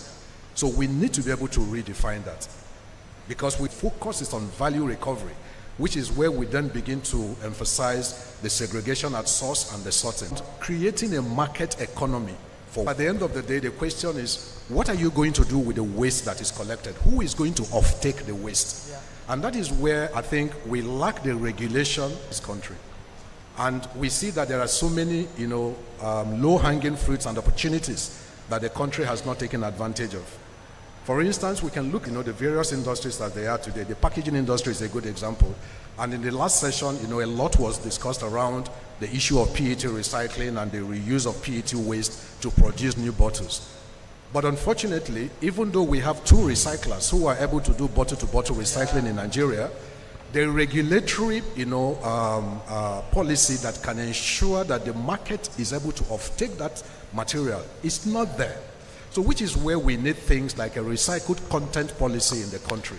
Because once you make it mandatory for anyone who produces beverages or who produces, water or who produces food that is packed in PET to use recycled PET, then of course the demand increase. The producers will be able to scale their capacity.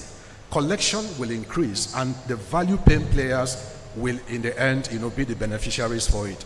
So we need to look at the various sectors and say, look, where can we map market opportunities for waste? Packaging is very clear. We can also look at the building industry, for instance. How do we incentivize large-scale developers to say how much of waste materials can they use for construction? And we know that with plastic waste, they can do a lot of building materials, from the flooring, to the roofing, to profiles, to a whole lot of things. So how can we incentivize builders to say, look, if you are able to use an X content of waste material, incentivize that. We can also look at road construction. We can look at the issue of renewable energy and a whole lot of other things. How can we do it and find a way to incentivize it? But then the government itself need to also set example with green procurement policies. I know we have a policy around green procurement, but it is not being implemented. So if the government itself, which is the biggest purchaser in the economy, can begin to buy green, secular products can have a big market for it. And once there is a market, investors will come to provide the infrastructure that is required to meet that market demand. The last thing I also want to emphasize, okay, how does this affect my profit and loss at the end of the day? And so we need to begin to look at how do we incentivize industrial green products. And I think developing a carbon credit system in the country is very important. So that people can buy their carbon, people can sell their carbon credits and be able to make money from it. And once companies can understand that, look, I can actually make money from investing in these green products, or from recycling, or from managing my waste in a certain way, or reducing my waste in a certain way, I think that they will all be incentivized, to do industry needs. And going forward, probably in the future, space in Nigeria, basically. Okay, thank you very much. I like the question. It resonates well with me. First of all, I want to say a big thank you to everyone who's been an advocate and practitioner within the recycling space, within the waste management space in the last 10 to 12 years. Why am I saying this? We've moved from integrated solid waste management. We have gradually moved to recycling. Recycling has given birth to upcycling, downcycling, and now we're talking of 12, 15 years. So what I see the industry is an emerging industry. The growth is imminent. We can see it. It's only we need to push more and we need to do better to get to where we want to be. It's not a destination, it's a journey. So the second part of the question is, what support do the industry need? The support the recycling industry or circular economy industry need present realities and our future aspirations in Nigeria, making the industry a fringe industry. Secondly, we need to mainstream the circular economy industry. Like it's one of the gains for us in Nigeria is the roadmap for circular economy. It's a very positive gain, but we shouldn't just stop at the roadmap. That roadmap must be implemented. We must be intended. A road has stated to the entire Ministry of Environment. When Ministry of Environment are having events now, we have to spread the gospel. Thank you. Right, thank you. I think I will still stay with you. A circular economy model existing in Nigeria, and of course there has been, some benefits that have been achieved, via adopting the circular economy models. So how do you think these achievements can be scaled? We are looking at where we are now, even though the gains are organic, or nascent, if I may say. But what do you think we can do to scale the current benefits that we have and that we have seen, within the circular economy in Nigeria? So starting from you. Thank you very much. The previous panel session was very key and critical on collaboration and partnerships. And I think one of the speakers did mention that there are needs across the value chain. The moment we begin to look at one another and what are your needs, what do I have that you don't have, what do you have that I don't have, can we work together in collaboration? Can we form a partnership? Can we have a conglomerate amongst us? We can have people who are into collection merge with people who are into processing, and then we need to bake a bigger bread or bake a bigger cake rather than breaking smaller cakes. And that's what I mean by working in silos. There is room for us because the platform is here, but when we want to work in silos, we will not maximize the benefits and the opportunity that the donor agencies have presented to us. We've benefited so much from grants, we've benefited so much from investments and all of that, but because we're still working in silos, we're still working, I want to do it alone, I want to do my own thing, and we're not and creativity that some of our people have done. If I'm permitted to mention names, like the Planet 3R, she's innovated from the single-use plastic or pure water sachet. She's doing so many things. Others are upscaling as well, but they are upcycling. But what are we doing with them, with their innovation? That needs to be scaled up. Yeah, thank you. And I would like to kindly crave the indulgence of the remaining panelists to just answer this question in about 30 seconds, if you may. Margaret, over to you. How can we scale the current benefits that we have at the moment? Thank you. We all know that there is no end to improvements. And if it is said, so it means that whatever knowledge you have, you should share it. I'm beginning to see that the public awareness should be taken further down, even to the unborn children, to the unborn fetus in the womb. Because I know they hear from the womb. When they have started hearing it that you recycle when you get to the world, you do this when you get to the world, as she's stepping into the world, use demand, the bigger the scale of what can happen in the country. The second thing is around building structured collaboration for policy and regulatory issues. And I think the plastic sector has given us a very good example where you find that there is what is called the National Plastic Action Partners, who have come together to develop a national action roadmap for plastic pollution control in Nigeria. So if we're able to replicate that across sectors, everybody comes together, we build something that is bigger than if we were building in silos like has been said. Thank you very much. Mr. Jean? Well, if I look at the nature of the terrain today, and if we want to maximize social impact jobs, I think we have to come to terms with the fact that centralized model. In other words, we go where the waste is. So we start small. And scale can only be achieved by multiplying the number of... But the problem is, financing this is very difficult. I can find $2 billion from existing donors and lenders. If I want 50,000 for a smaller project, there's no one. And we need to find ways to enable investors to be interested by seeding those little projects. Okay. Because scaling up, I'm disagree a bit with you. I think the demand is here. There are plenty of off-takers. Mr. Clemmer actually mentioned, and I think that's where I would actually start from. Demand creation is very key, right? And when we say demand creation, we mean an organic demand, right? And this, of course, can be influenced through the right policy framework, institutionalized, so that we also don't create a problem, right, by replicating what is, not really adaptable to our own local environment. And I think that's very, very key. You made mention of something that is very, very germane.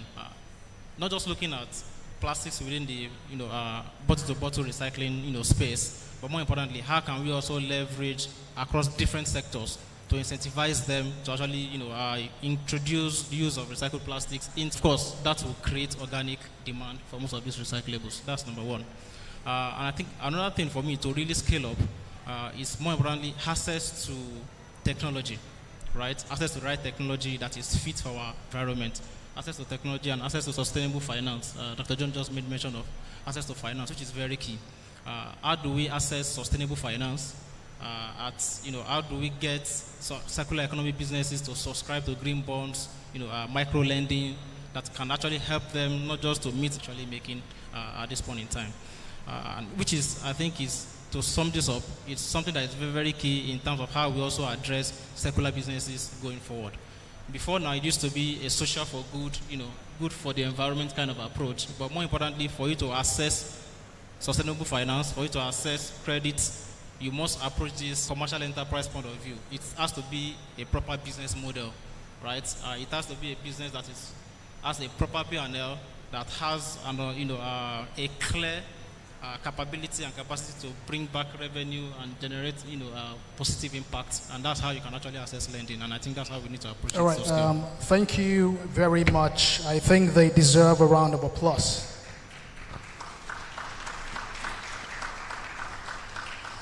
I know that we have heard a lot about challenges from different quarters, but challenges have to exist for opportunities to spring up. And as the Chinese people would say, that the journey of 1,000 miles begins with a single step. We have taken the right step to advocate, to educate, to inform, the general public via platforms of this nature. We have spoken about collaborations, which are key. Do this alone. You need to bring in the right key stakeholders to help drive the circular economy, and there has to be inclusivity where we players also being tagged along. Everyone needs to join. Rather, the most important people that are required to drive change are required to be on that bandwagon. So creating markets, just as Clem has said and other panelists, is also very essential to continue to these raw materials or this market. There's no how that market can be sustained in any policies that are, very actionable on ground, that are practicable, is key. Because these policies need to align with the realities and the peculiarities of local communities as well, so we can continue to enjoy the prosperity that we all yearn for. So ladies and gentlemen, thank you for your attention and your resilience, and I know it hasn't been very easy. Thank you very much once again. Compere, over to you. Please, another round of applause for our super moderator and the panelists. Thank you very much. Please, a group photograph, please. Kindly step forward for the group photograph. Thank you very much. Thank you. talking about having the enterprise model for that solution, because you have to solve problems for you to be valuable in that ecosystem. Thank you very much. Another round of applause for them. And we will thank you very much. So we have a presentation. Yes, so we have this climate risk assessment for African SMEs, safeguarding climate change by AECF. Hawa is a gender expert with 13 years extensive development, advocacy, promoting the transformation of women and women-owned enterprises through large-scale, multi-year economic development programs.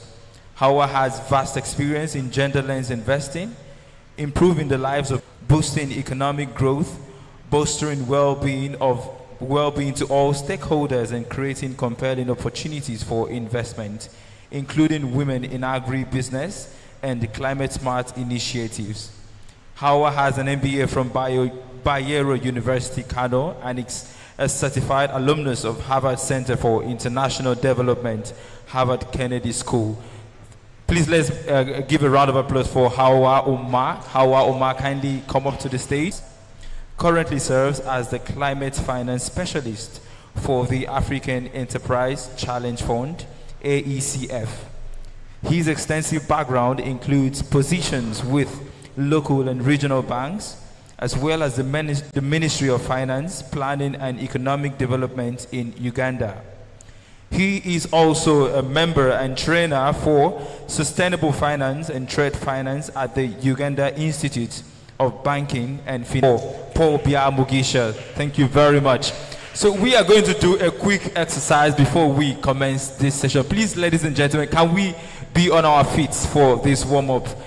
Everywhere is very cold, and please, those at the back, kindly move to the front a bit so that you can be carried along with the conversation. Ushers, kindly help us to, let's stay together. Thank you very much. So it's just a very simple exercise to keep the body warm, okay? So this is what you're going to do for me. You're going to rub your palms against each other, okay? Just a warm-up exercise. Thank you very much. I feel cold myself, so let's just do this. Warm it. So when I say warm it up, you increase the speed, and then with a resounding clap, something like this. So warm it, let's warm it. Give it a clap. Okay? Warm it, clap. All right. Thank you very much. You can have your seats. Thank you very much. So, Hawa Omar, you go first. You're going first. Yeah, you can come to the podium. Thank you very much.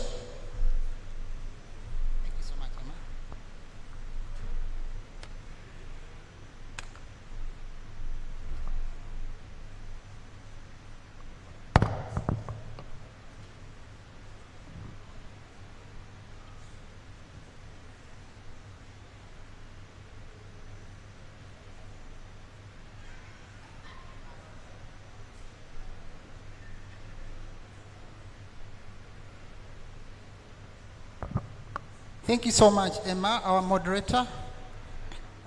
We're really very sorry that we've entered into your lunch time, but we hope that you'll give us just a few of your minutes we take you through. Thank you so much. My name is Paul Biamdisha, as the moderator has told you. I'm here to represent our CEO from Africa Enterprise Challenge Fund in Nairobi, Kenya. And I've come with my sister who is based here, and she'll tell you more about the programs that we have in Nigeria. I am just basically going to take you through what we prepared for you on the side of climate risk tools. Our topic tonight is enhancing resilience of smallholders and SMEs through climate risk tools. And we'll be looking at opportunities, overview, and some case studies where the climate risk, the impact of climate change on food systems in Africa is real. As you've heard from the morning up to this day, people are talking about circular economy, they're talking about climate change, how we can work together to actually make sure we address climate change. I want to start from that angle where I want to say that weather historical trends have indicated that global temperatures have been on the rise for the last, for example, 10 years, say for 2014, 2023, where we've seen that in the last 140, at COP21, which is a UN climate change conference of parties, experts have also indicated that exceeding these to 2 degrees centigrade pre-industrial levels will mean that this is going to be more severe and creating more drought, heat storms, extreme heat, flooding that humanity can never handle. So the first 3 months of, for example, 2024 have also been reported by climate science to be hotter than the 2023. So far, April 2024 was the warmest April on record. That's what science tells us, that with global surface temperatures of 1.32 degrees above the 20th century average of 1.37 degrees centigrade. So the impact is that there is 55% chance that 2024 2023 to become the hottest year on record, a 99% chance that it will rank in the most 5 hottest years eventually. At ACF, we are trying to address climate change in different ways. First is the company has been in position to develop what we call a climate risk management. And this tool basically is embedded into the programs, into the strategies, into the policies, into the operations of the organization, and up to our investees or our grantees. At a strategy level, we identify climate information, which is key and relevant and is climate proofed into our operations. The risks are then addressed in strategies, policies, and programs. And at the investee level, ACF's climate risk management tool aims to enhance program impacts and safeguard investment, investees, and donor funds. By assessing, addressing, and adaptively managing climate risks at the investee level, African Enterprise Challenge Fund can deliver better, more sustainable results in the countries where we operate, boost incomes, create more jobs, and safeguard our investments. At activity level, climate risk assessments, result, and follow-up actions are documented in environmental compliance analysis and incorporated in the design and associated documents at project appraisal level up to documentation. Actions are carried out and monitored potentially to a portfolio by our portfolio investees and our officers who are on ground and experts to assess vulnerabilities to climate change impacts. The question is, does this mean that because ACF has now taken on these risk tools, does it mean that maybe we are no longer going to be financing investees and activities that are high risky? The answer is no. Our goal is to ensure that our work is resilient to the impacts of climate change and to avoid maladaptation or development efforts that make our investees worse off in the face of climate change. So by addressing climate risks, African Enterprise Challenge Fund is in position to achieve this ultimate goal. Climate stressors, the stressors that we've talked about are to do with climate stress are factors that can affect the functioning of a system, and examples we said include increasing average temperatures, more extreme weather events, including stronger storms, changing precipitation patterns, more common and intense droughts and floods, rising sea levels, ocean acidification, and glaciers melting are some of the stressors we are talking about. Climate smart strategies or mitigating measures that can lessen the impact of weather streams are some of the following that we want to probably highlight. Cultivation of climate resilient crop varieties selectively, breeding crop varieties that can withstand harsh weather conditions depending on the local environment, For example, flood-resistant rice varieties in Nigeria, for example, to farmers in flood-prone areas to mitigate the impact of climate or flood on rice production. I understand that your Ministry of Agriculture has recently passed about 21 new high crop varieties that are certified for consumption by the National Center for Genetic Resources and Biotechnology. Examples are maize hybrids, sorghum varieties, millet varieties, lowland rice, tomato and yam varieties. However, we know that these varieties are accessible to our smallholder farmers, both in the remote areas and those that cannot really afford credit. As you've heard from our AFD that was here, Gerard from African Wind Bank indicated that financing requires a bankable proposal. Now, for us as African Enterprise Fund, we can risk assessment. The first one is to set up a tool and scope. The second is to identify climate risks, which we've already talked about, which are mainly physical risks. And physical risks, we say the drought, heat waves, flooding, those are the risks that we believe are affecting our smallholder farmers mainly. And then assessing the adaptive capacity of our smallholders to third parties like insurance, crop insurance, weather index insurance, are some of our partners we believe can take on this risk. The question is that when we talk about climate risks, we want to find out, first understand the exposure, what type of hazards might my project expect, and the environment where this investee is operating is very critical to identify the risk that is in that place. Then the potential impact. Given the exposure to hazards, what are the potential impacts on the physical aspects of my project design? And that is done at the business plan level before you actually implement the project. And you understand this through coming up with the physical components. The other is the adaptive capacity, adaptive to this kind of scenario that is on the ground. So how will the non-physical components and the broader development context moderate the potential impacts on specific aspects of my project? Those are now the non-physical components and at the development context. The project risk, based on the previous steps, what is the overall risk from the climate and physical hazards that my project might encounter? So we have to look at the outcome service delivery risk information from global quality control sources, for example, World Bank Climate Knowledge Portal. Think hazard set is also needs to be understood critically by the scientists or how guide the smallholder farmers to understand how to interpret this data. The opportunities for reaching scale with climate risk management in value chain projects activities, I would say that the tool is still new, being deployed, and I'm sure that by the end of 2024, the climate change action, take a market-oriented approach, identify the right partners and develop solutions that provide real financial benefits to our investees and their clients. Create incentives for the private sector to provide the necessary support.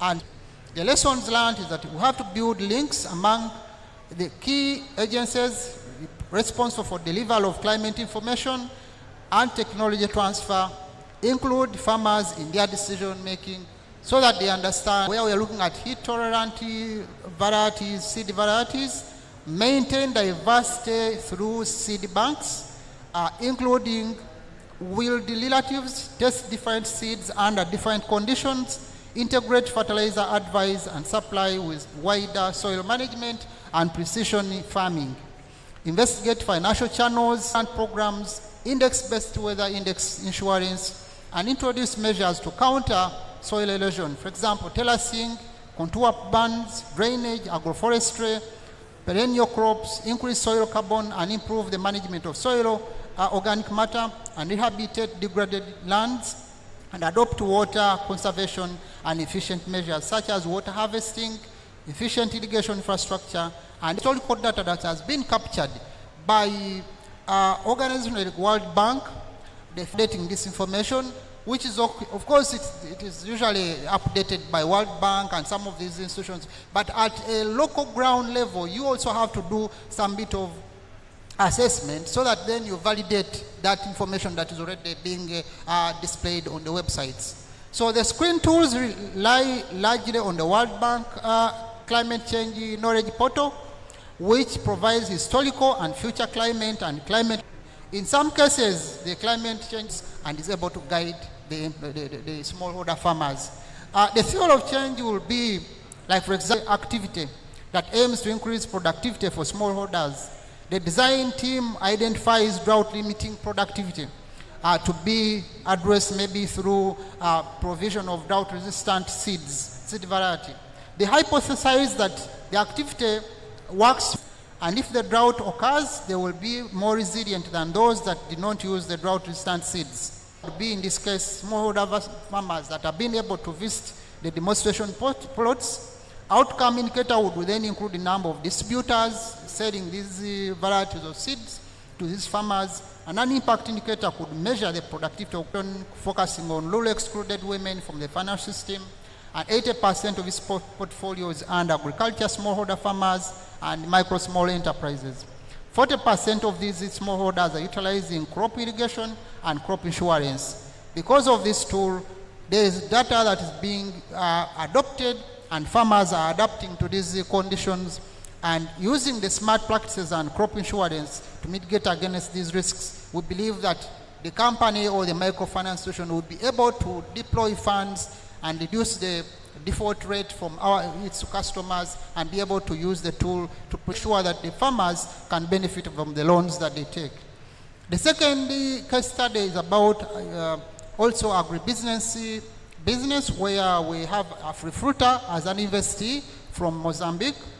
Afrifruta builds and manages supply chains connecting over 12,000 smallholder farmers to local and international markets.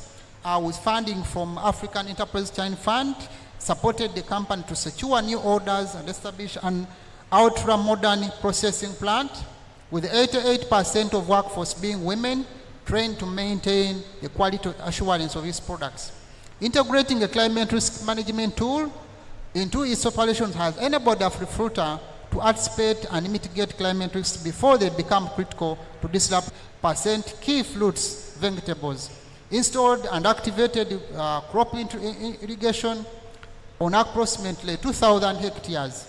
Enrolled over 800 farmers in early warning systems through text messages that provides information on key fruit and vegetable.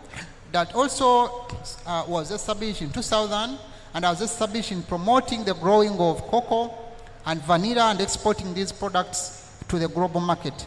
Received funding from SCF that enabled it to improve its cocoa collection infrastructure in DRC, Eastern Congo, and to facilitate increased cocoa purchase and export through empowering smallholder farmers in the cocoa value chains. ESCO provides training on smart agriculture practices, such as also adopting drought-resistant cocoa varieties, efficient water management systems, and soil conservation methods, and has adopted the use of climate risk tool. And we've seen already some of you more about the products that we have for you in the country. Thank you so much.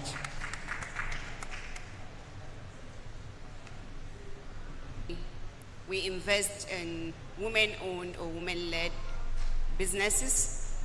Our mission at African Enterprise Challenge Fund is to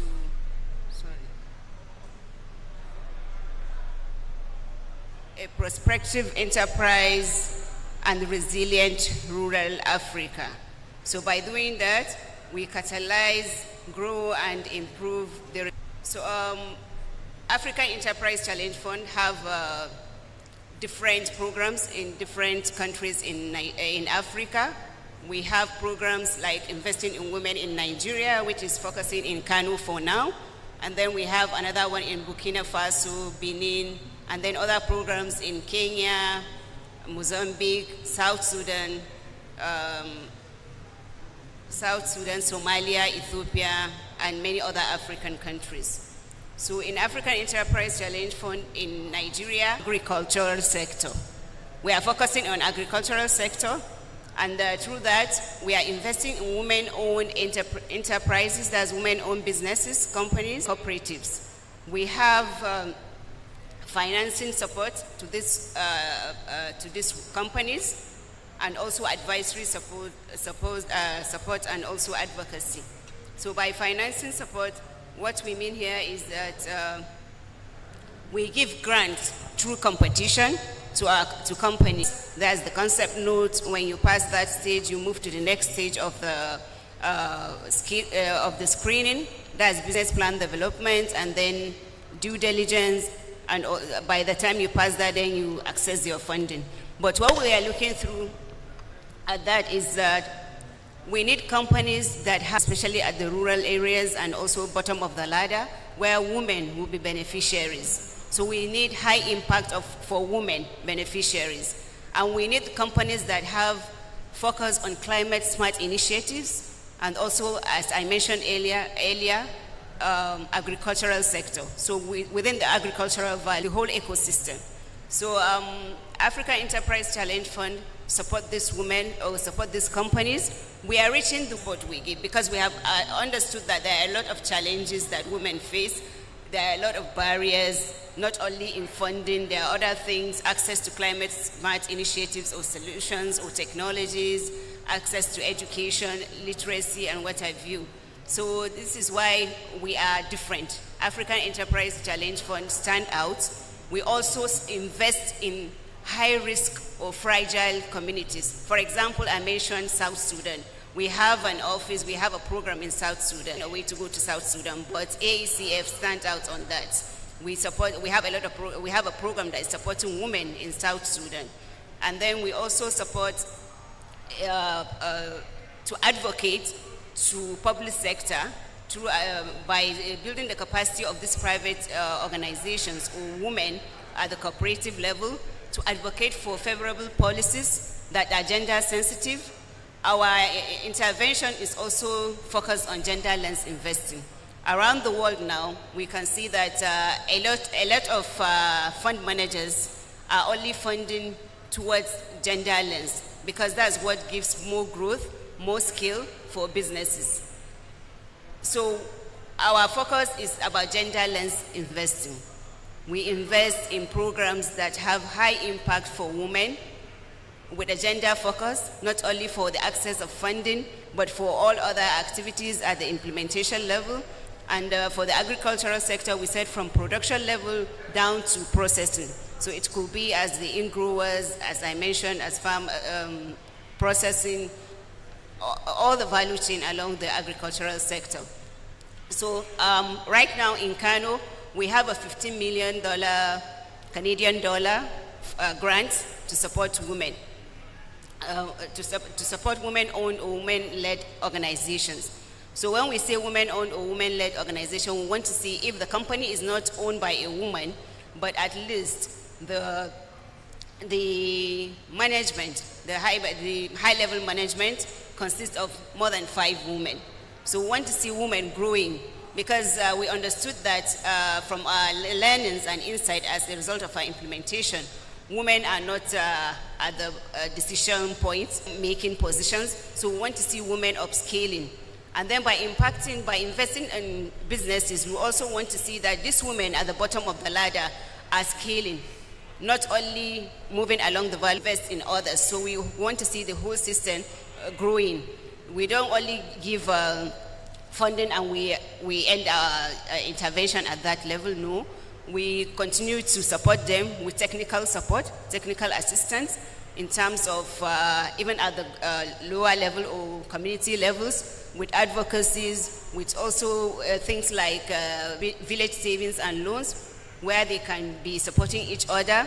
And we also want to groom them to be more attractive to even other commercial financial institutions. So it's not only about the grant from AECF, no. So we want to see them becoming more attractive. By the time they grow, they scale from where they are to the next level, they can be attractive to other fund managers and they get more loans or more access to funding from other people. So we, like I mentioned, we provide a lot of technical support to people at that level. And right now we also have another program in the pipeline.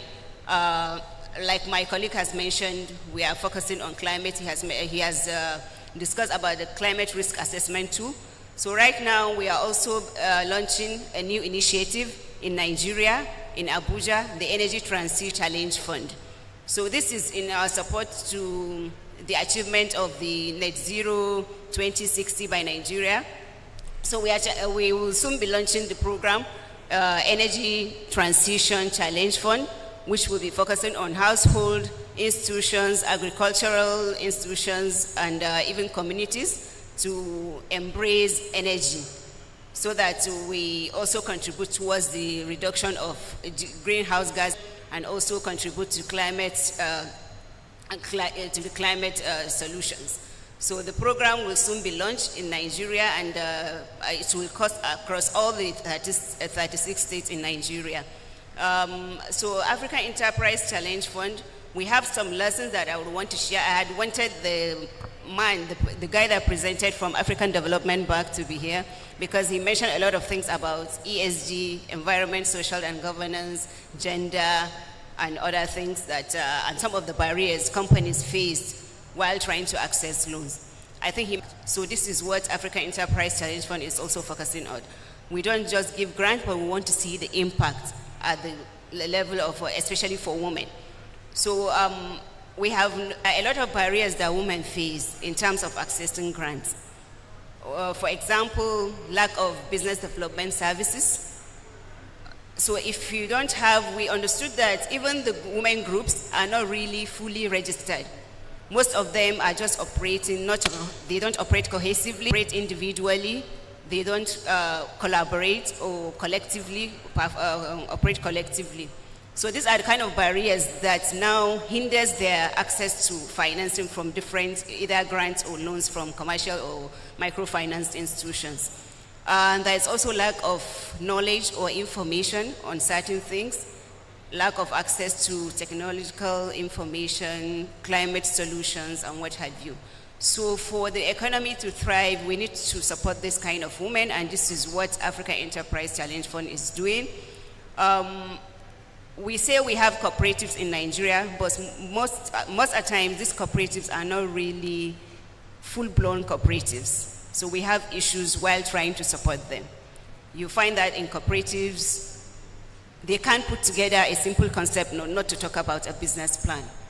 So what we are doing at African Enterprise Challenge Fund is to support them to be able to be attractive to others, build their capacity with technical support, let them have that cooperative registration, the formal registration, put them together, build their capacity on how to do collective businesses rather than operating individually.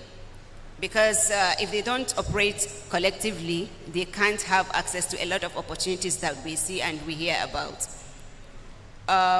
So what we are doing now in Nigeria, we have launched the first window of the program, which is for the SMEs, women-owned or women-led SMEs. We have 2 companies that have been successful now in our pipeline. One is into horticulture, vegetable production, and the other one is in rice production and processing. And these companies will have a lot of women under them that will come as in-growers, and there will be a lot of benefit for them. The second window we are launching by July, second week of July, is for the cooperatives. So these cooperatives will have a grant from $10,000 to $50,000, that's Canadian dollars, to access, depending on what they submit and they can absorb. So this is a very challenging thing. We've been re-strategizing because of the challenges we have seen with the cooperatives. Because we don't think many of them can be able to access this funding if we leave them without the technical support. So that's trying to get some business development service providers to kind of support them to put together their concepts and then be able to access this funding. and we are also trying to formalize them. Like I mentioned earlier, most of them are not really formalized and they operate individually. So by formalizing them, I mean registration with the commerce, industry, and cooperatives, and then also bringing them together to kind of operate collectively, maybe supporting them, whatever concept they submit and whatever business they want to do within the agri value chain. What we want to do is to support them to do the business collectively. For example, support them to, if it's, let's say, a milling machine for, let's say, groundnut processing cooperative. If it's a milling machine that they want, what we will do is to support them to set up, access the grant, set up that milling machine, but as a cluster, like a common facility where they will be operating collectively, and they will now also link them up to market, big anchor companies that will uptake this product from them. This is what we are doing at the African Challenge, Enterprise Challenge Fund. So for the companies that are in the pipeline that I mentioned, the grants for the companies is from $50,000 to $1 million. And right, like I mentioned, 2 companies are already successful and they are getting their grant by next month. So the focus for African Enterprise Challenge Fund in Nigeria is for the agricultural sector.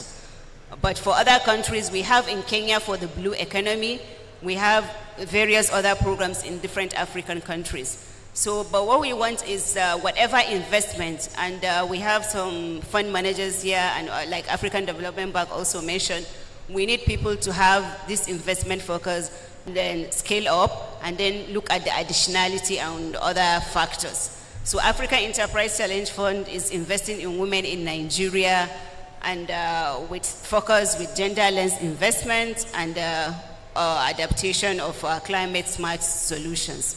So I think I'm done here. Thank you very much.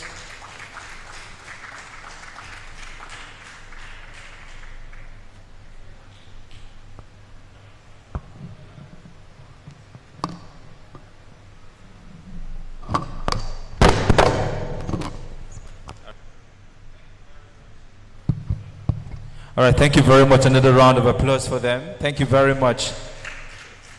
Dishing out a group photograph, please. Please, cameraman. So you've heard about the opportunities for women-led innovation. And if you fall in that category, please do well to share that opportunity, or you reach out to them for more information. Thank you very much, Hawa Omar and Paul Biamugisha. Please, I want to crave your indulgence. For those at the back, we have spaces in the front here, and I can tell you that the next panel session is the one we've all been waiting for. We'll be having the representatives from AFDP, and it's going to be a very interesting one. Please, if you are at the back, kindly come forward a bit. Thank you very much. Kindly come forward a bit. Thank you very much. Thank you very much. Thank you very much. Those at the back, please kindly come forward a bit. Yeah, so you can be captured. Thank you very much. Thank you very much. All right, we'll be having the presentation before that panel. While we get set for the last panel of the day, the last panel session of the day, we will be calling on for a presentation by Chuba Ezekwesili. Okay, the presentation is titled Lessons on Innovation from Designer, entrepreneur, economist, and philosopher. He is the CEO and co-founder of Akanka, a design and innovation studio focused on turning innovative ideas and solutions into ventures that improve lives and make the world a better place. He is also the co-founder of Future Africa, the framework of intention, a condo and sanctuaries of nature. At Akanka, he has co-created with global brands that include Google, the World Economic Forum, Duke University, GIZ, Open Society Foundation, and others. Please, ladies and gentlemen, a round of applause for Chuba Ezekwesili. Thank you very much. Which of you is Chuba? You look alike. Thank you very much. You have the stage. Thank you so much. Well, this presentation, we decided to give you guys double. So there's 2 of me. Yay! So I'm Chuba Ezekwesili, and I'm Chinemelum Ezekwesili. And yes, we're twins. So we're going to make this as quick as possible. I think we've done the introductions for who we are. We are of a design and innovation studio called Akanka. So at Akanka, we use the power of nature to co-create solutions to problems. So what we're going to do today is really just focus on showing how it is that we're able to do so. How do we create innovative solutions? And how can you all learn to create innovative solutions in whatever it is that you do? How can you design your mindset to be innovative with the power of nature? So presenter, skip all the way. And then I'll let you know when to stop. Keep going. Keep going, keep going, keep going. Let's go.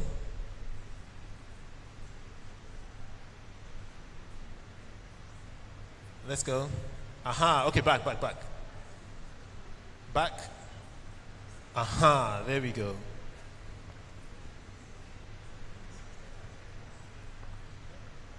Yeah, so during the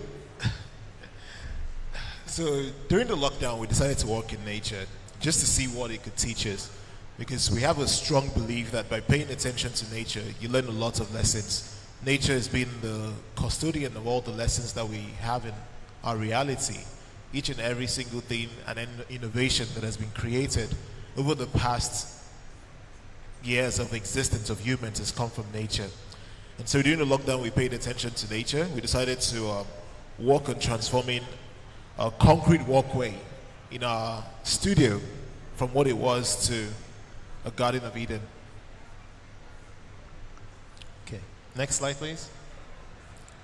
Okay, so you're looking at the concrete walkway of our studio to that space. Same exact view. Next slide, please. This isn't in Bali.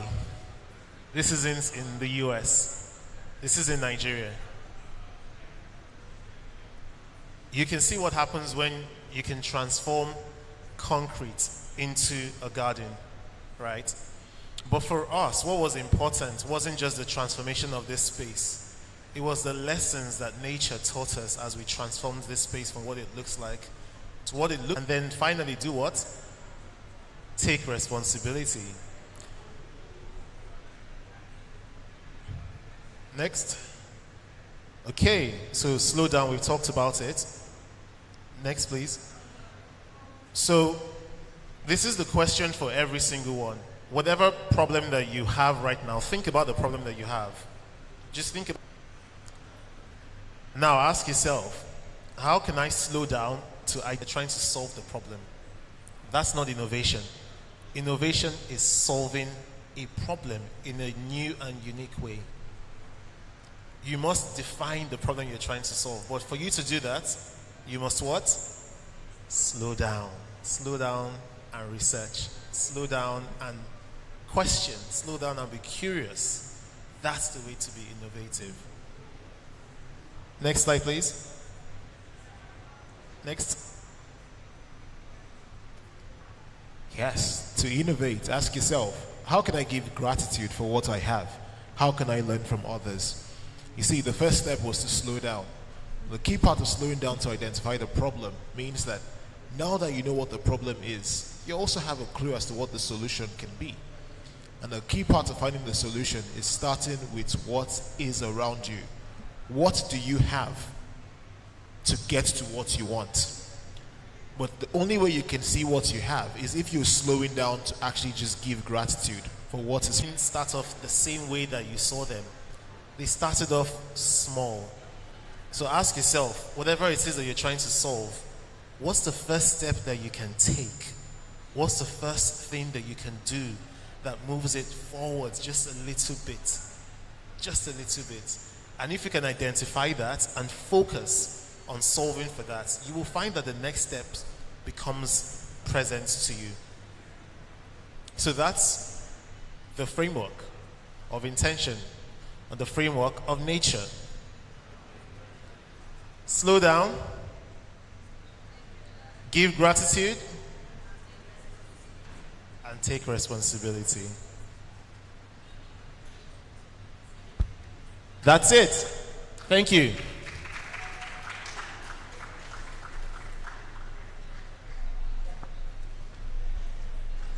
You scared me, both of you. I had one name on my list and then I saw two identical persons. Please, another round of applause for them. That was a very creative way of asking us to slow down. So, for those of us that have gone out, please slow down. We have more for you. Don't go anywhere. Slow down. Slow down.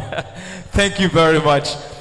Please, we have the next, the last panel session for today. Please, a round of applause for yourselves.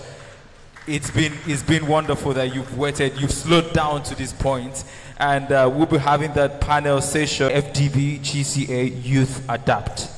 So I will be calling on the panelists for this session, and we have Jeff Green Growth Officer at the African Development Bank, AFDB. Please, a round of applause. With almost 3 decades of experience in senior management roles, she is a passionate advocate for youth empowerment and the strong leadership with communities.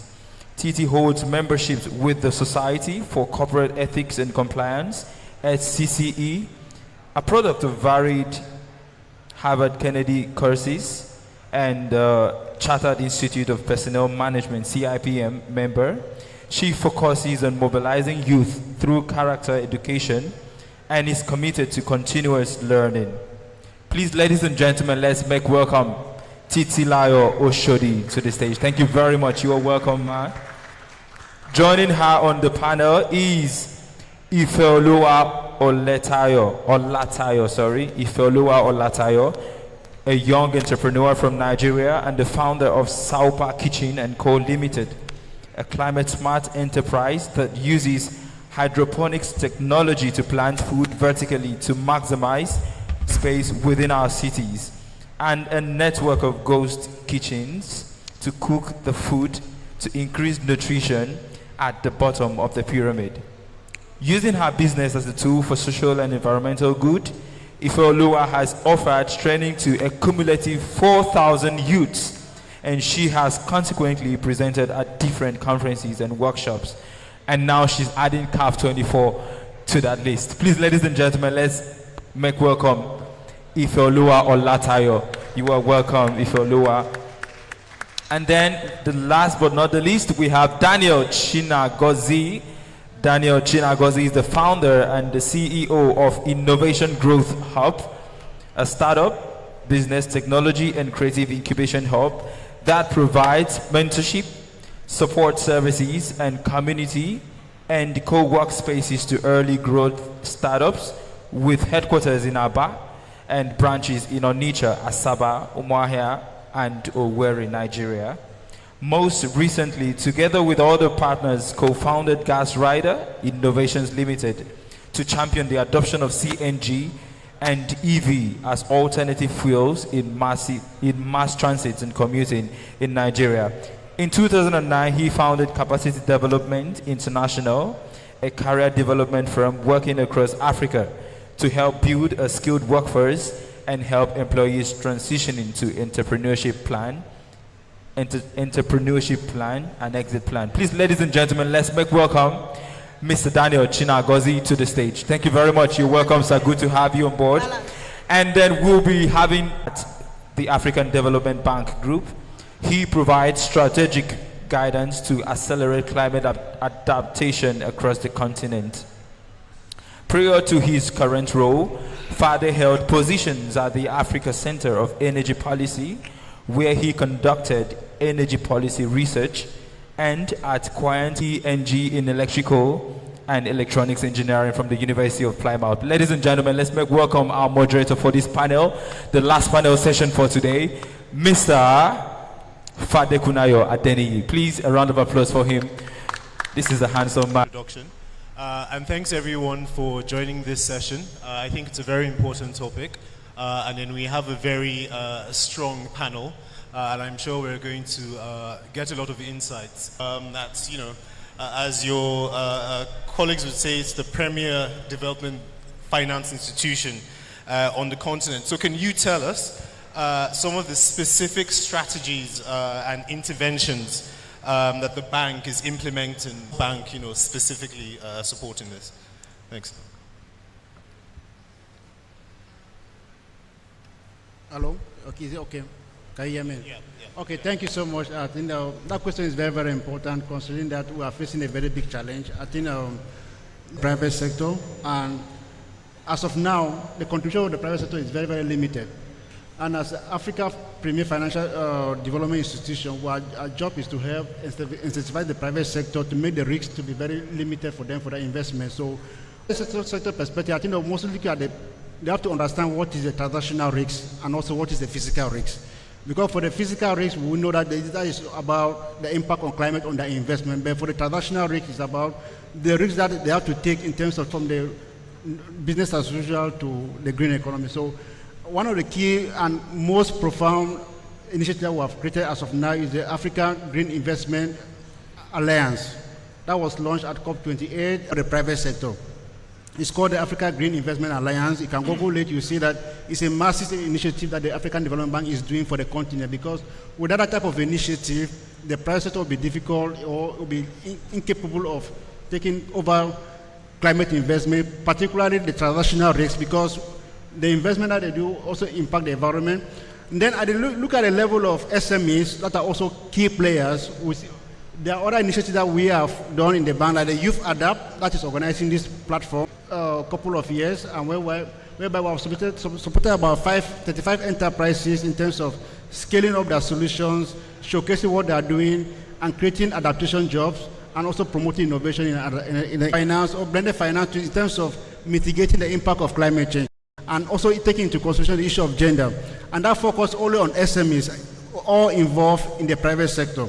And then if you look into the energy sector, what we call the Sustainable Energy Fund for Africa, which is called CAAF, is pure support to the private sector. And then we also have the Youth Entrepreneurship Investment Bank, which I said earlier, which has been developed by the bank in terms of supporting young people to take, it's been approved in Ethiopia just some few months ago. And Nigeria is also in the pipeline where we are developing that mechanism through the Youth Entrepreneurship Investment Bank to work with all sectors of the economy that involve youth and SME, focusing on all those three means of implementation through the Green Investment Program for Africa. I think I don't know if I've exhausted my questions. Okay.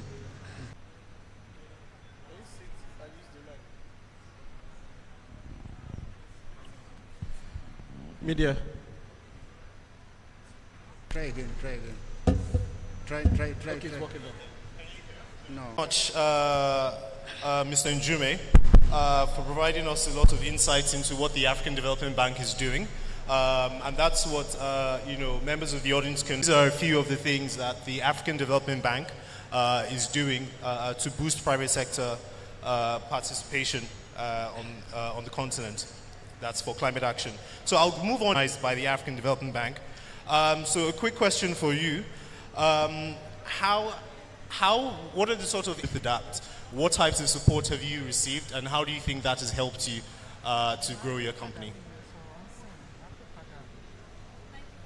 FDBN, African Development Bank and Global Center on Adaptation. And prior to that, we have actually received support from the private sector in terms of corporate bodies, offering trainings, mentoring, and other programs. We've also received financial support from commercial bank in sort of a loan. However, what really stood out for us, the experience with our Youth Adapt, winning the Youth Adapt capacity. And just let me lay background to what we do at Super Kitchen & Co. We use hydroponics technology to plant food. So it's as simple as using water and nutrients to plant food without going through deforestation, mechanization. And we also cook this food in a mentorship. We got training through the dedicated partners. So training was very specific, and it was so tailored to what we needed at that time. We needed to put some structures in place so that youth enterprises can get in this process. What has seemed to be like a mismatch of it is how much profit is in climate. It's quite helpful that we're able to increase sales, increase production, create further employment, indirect and direct employment, and also we're able to train many more youths to be able to create solution that is climate adaptive and that is actually solving the extreme weather conditions that we are facing within the agricultural industry in Nigeria.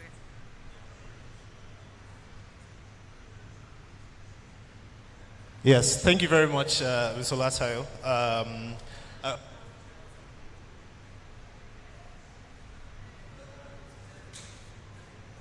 Okay.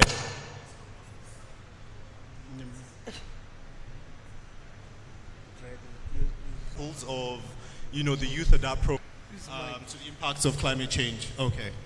Yes, so thank you very much, Mr. Olatayo. So let me go to Mr. Daniel. How can accelerator programs or enterprise service organizations, innovation hubs, how can they better enhance, how can they enhance the support that they provide to youth-led businesses? Find out there are some resources you will want to provide that enabling environment, provide that platform where you can start and grow. Okay, as in a community, if you want to start up a business today, because of the support from innovation hubs, you don't need a space. That's why co-founders are easily found in communities like innovation hubs. Okay, let's say you have ecosystem, you're able to find people to work with and deliver on that, or you have technology skill, but you're looking for someone that has business skills, that understands marketing, that understands how they can leverage other resources that you don't have, things around blockchain technology and all that. The innovation ecosystem, the innovation hub ecosystem also have training programs which you can go through while you are trying to build your technology solutions. And building a startup can be lonely. Entrepreneurship can be a lonely journey.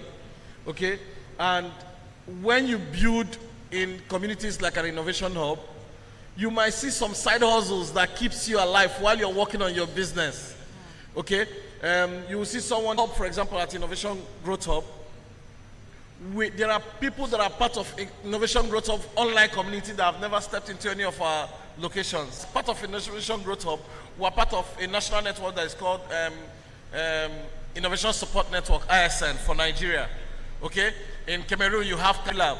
So whenever there is an association, an opportunity, and someone in AfriLab shares it in the AfriLab platform, or is shared in ISN platform, I'm able to share that further to the startups that are within my community, so they can leverage that by the strength. For example, because of the access to funds we have, we only do incubation. We don't do accelerator as IG Hub. Okay.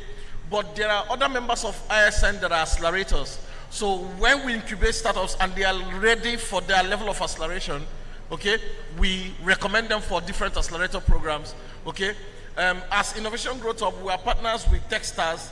We work with Techstars to do thing that needs to happen is that you don't need to build in silo. You don't need to struggle and struggle and struggle when there is resource. Incubation is this. Even if you force it out, you will see that that egg will, that chick will not properly mature.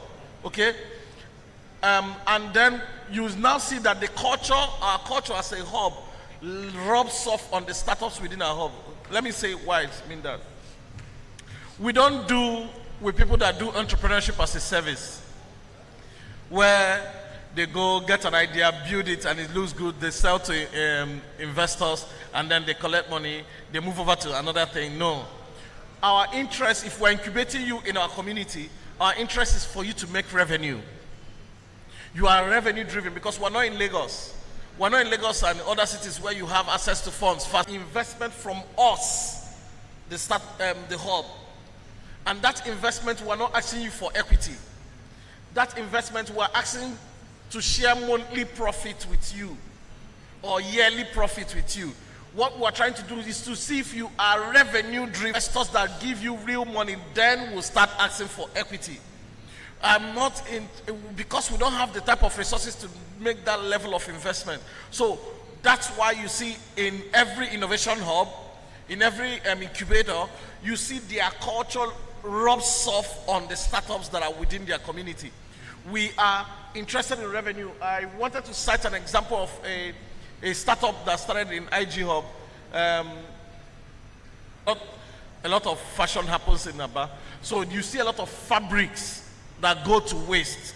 You see a lot of leather outcuts, and then Leather Eats Africa. What they do is they go through doing that and all that. So when they needed basic funding to start, we gave them the basic funding, and then MTN Nigeria saw what they were doing, they gave them further funding, okay? And the stories, some people buy those bracelets to hear the stories of the women that made it, okay? Now, to them it's a social enterprise, but for me, is how much we make per unit becomes strength for you to keep supporting those communities. So, innovation ecosystem has been structured to also or move on from where they are, okay? But first is that you must be a revenue generating startup. We must see clearly, how do you intend to, we're not looking for grantopreneurs, no. Communities in those hubs, and like having those sustainable practices of, Mr. Daniel. So now we're going to go to our fourth panelist, Mrs. Titsi Lola Oshodi. The state government currently doing to support private sector participation in climate action, or particularly youth-led? Our office, Circular Economy and Climate Change, is actually predominantly focused on, but on the flip side, they contain a very predominant percentage of the unemployment bracket. And that's a bit of a worrisome thing for the governor of Lagos State. So so that we can diffuse that bracket to as much as possible, help businesses to expand and scale by, if we used circular economy as the silver bullet, that can help us to transcend those three focal areas, it would be really strategic for us. So that's essentially why we're sitting, comfortably in this pyramid population. Climate change is not what the real pressing issue is. Opportunities that are inherent in the space of circular economy and how they're able to operationalize in those areas. And so, acting that space, and we have a sectoral mapping program that is going on right now, worth well over $500 billion towards 2030, and there are inherent opportunities for a huge ton of value chain. You've got used cooking oil. There is insect-based potential in textile and fashion, because there's immense opportunity for play, even on also understanding through research that there are immense areas within the value chain in that ecosystem. It's a comfortable place for us to be able to mind map the youth, to be more functional, to be more creative. And so our research and our sectoral mapping gives a lot. It will be used as a tool, framework. I don't want to use the word policy just yet, but at least be able to get a framework that can help drive, in our office, entrepreneurship is really, really, really very key. We've started a project that is called the Volume in Numbers. Within our economic business network, we have about 300 sustainable practitioners right now requesting for loans and for grants. These are people who have already invested in their businesses, their enterprises. So we have some new room that I came back from. I also got to understand that the dysfunction is with these businesses not to present themselves as investable. And it's not a lack of knowledge. It's not that they do not understand the knowledge.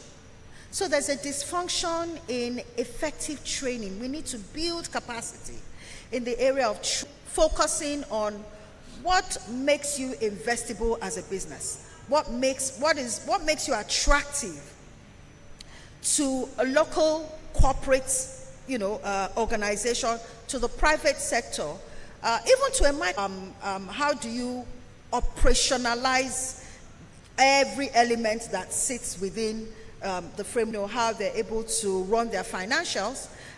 We have with the local agencies like LASRA, residential agency, and some of the agencies that have how to run a business in itself. But within the business network, we also have those who have scaled to a certain level, who we establish a mentorship program for. So they're able to share real time within that business network. We have people who are upscaling within itself, and also it makes it stronger, even so for subscription basis, to access to the funding. But it's also the knowledge that comes with it and the confidence that these people or these businesses are able to build over a period. This is Oshodi. That was a very brilliant presentation about some of the work that the Lagos State government is doing, and then the approach and a few other issues.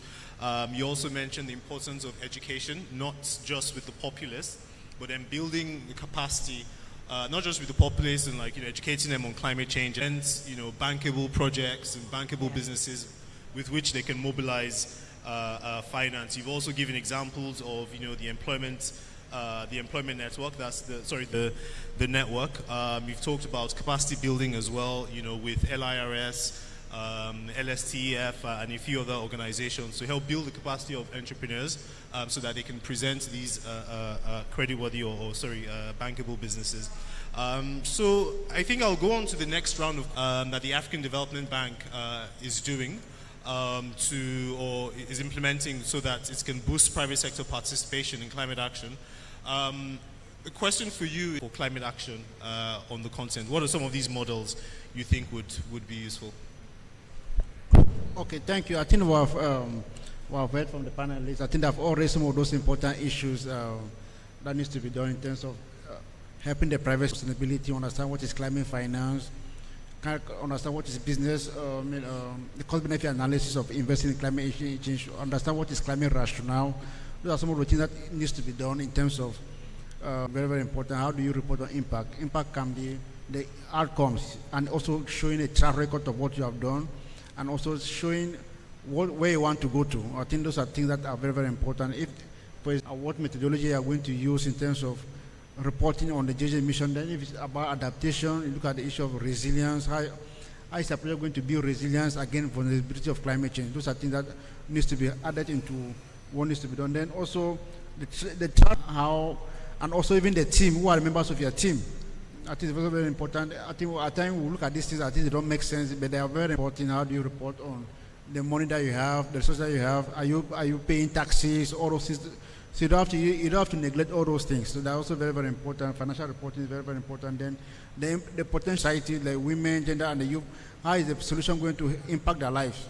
So those are some of the things that we need to be taken into consideration in terms of how you want to moving forward to the next level. So you know exactly what needs to be done. Okay. Thank you very much, Mr. Njume. Next question is for Mr. Latayo. In the last round of questions, you had mentioned sort of barrier to you scaling even further. And what do you think, what kind of support, additional support, do you think a business like... That we believe that the top of the list of the challenges for enterprises, especially youth-led enterprises, is access to financing, which is very true, but to some extent, there are a lot of other things. The bank, I was excited, high-spirited, confidently, and I was hoping that I would be funded. Unfortunately, of course, for a new business, it's high of list event. We still want to meet with accelerator, venture studios, and VC firms so that we can get finance like ours to be able to get the right books in place. So you want to get investment. What is your data room like? Do you have audited statement? Where we're actually brought in to work together? Impact, environmental impact. It's having impact on our own financial bottom line. So if you're actually building up coffee farmers, training them because we've trained you, we're also able to get this and make it into a final product. So we work together as a team because we create space for us to show that we are teachable. That's it. Teachability is... you're supporting it in the society. One thing I've seen that has helped us leaders. The last government adopted and signed the Nigerian Startup Act. We're waiting for implementation. Then forgive me, I'm a private sector guy. If you carry your memo and it's to buy a vehicle at the federal level and it's not CNG, it won't go through. So there are local technology companies that are solving this problem. There are local climate change, climate resilient companies that are solving these problems. Patronize them. Okay? I encourage, for example, you want to build schools. Okay? I'm not against the very big government, local government, should be mandated at the amount of money they must commit to growing startups within their community, economic problems in different places. For example, a small business like ours, we employ like 19 people today. That's 19 families, directly or indirectly connected to us, okay? And I know today I've invested in from the people that are our non-full-time staff. Okay, so what we try to do is, because we want the startup founders within our community to get support on projects that I have. Okay, so government must be strategic. I have recommended it to anybody that wants to listen. We should not copy the France level, maybe Indonesia. Those are the people that are at the same level where we are. What are their best practices? Okay, if provide the thing, government should pay an accountant within a community to support 10 small businesses. For them, policy beautiful. You people like the policy, the likes of AFDB. If they want to give funding to solve a particular problem, it's possible by the time they finish going through the process of the funding, the person that is being affected by the fund is dead, and by the problem is dead. Okay, I'm on a project in my state that AFDB have been trying to fund for 9 years. Okay, I know the number of lives that were lost along that axis because that problem have not been solved. After 9 years, by the time it's time to implement the project, the states have gone to look for money from other places to solve the problem. Now we're looking for where to now reallocate the money to solve problem we'll be looking for how to solve. So we need to tell ourselves the truth. Development financing should be problem focused. Okay, I like good English. I like people telling us what they are doing and what they should do. Design program. You design program. GI is a finance related issue, but the SME template you're giving to me, it's not SME. I have to respond to you. I have to respond to you. Continue. Since you cannot help, you go to the commercial banks. I think. No. What we're saying, the commercial banks are expensive, but they are faster. But you are cheaper. You should be the person I should come to. But can you make it faster for me? Understand that I need this. Genuinely, I'm a genuine entrepreneur. I need funding to grow the entrepreneurs within me. I need funding to grow an industry you are interested in. High five. No, and you speak the language of high five, but you make it difficult for the small businesses. I'm talking about the SMEs now. It's difficult for us to really assess this support you have designed for us. You designed the support for us without asking us, what do you need? And then at the end of the day, it's challenging. So whenever I hear policy, I'm scared. Because you design beautiful policies, you pay consultants to do study upon study upon study, and at the end of the day, when it's time, you see that 80% of the funding available for the project have gone into consultancy, and I'm not getting anything. Maybe thank you very much, Mr. Chano. Your point is well taken, and maybe before we get to Mrs. Oshodi, Mr. Let me just respond to. I think the issue of SME financing is to MDB is new now. The MDB were not created for the private sector, we're not created for the SMEs, we're created for public to save the government. Yeah. So all those issues that they are trying to. No, I just use it as an example. They are valid. They are valid because we're not created to serve that purpose. But now we're also changing to start saving SMEs and private sector. So we're also changing. That's why I say We also have policies, we have instruments now to respond to the need of Thank you for that. And I should also mention the Green Investment Program that Gerald is leading, which is directly intervening. Yeah, we've been discussing it for 2 years. Ask him. And right next to you is, is evidence of the bank, supporting entrepreneurs on the ground directly. Okay. And it's a woman-led business, and they're doing. Not respond to those needs immediately. NGOs are there to respond to those problems, to the problems in the society. Society organizations to respond to that. But MDBs were created to solve. The neighbor come to FDB, I want to support SME, I want to do this. We'll give them resources, but everything cannot be 6% to get into interventions and the policies and work that the Lagos State government is doing to support. Are there any ways you would enhance them, those current interventions, or are there any new interventions that you personally would like to introduce that you think would be very effective? The reason, even though it's becoming more compelling that obviously because they have to go through a process, is because first and foremost the sustainable environment in our climate is still much like a black box.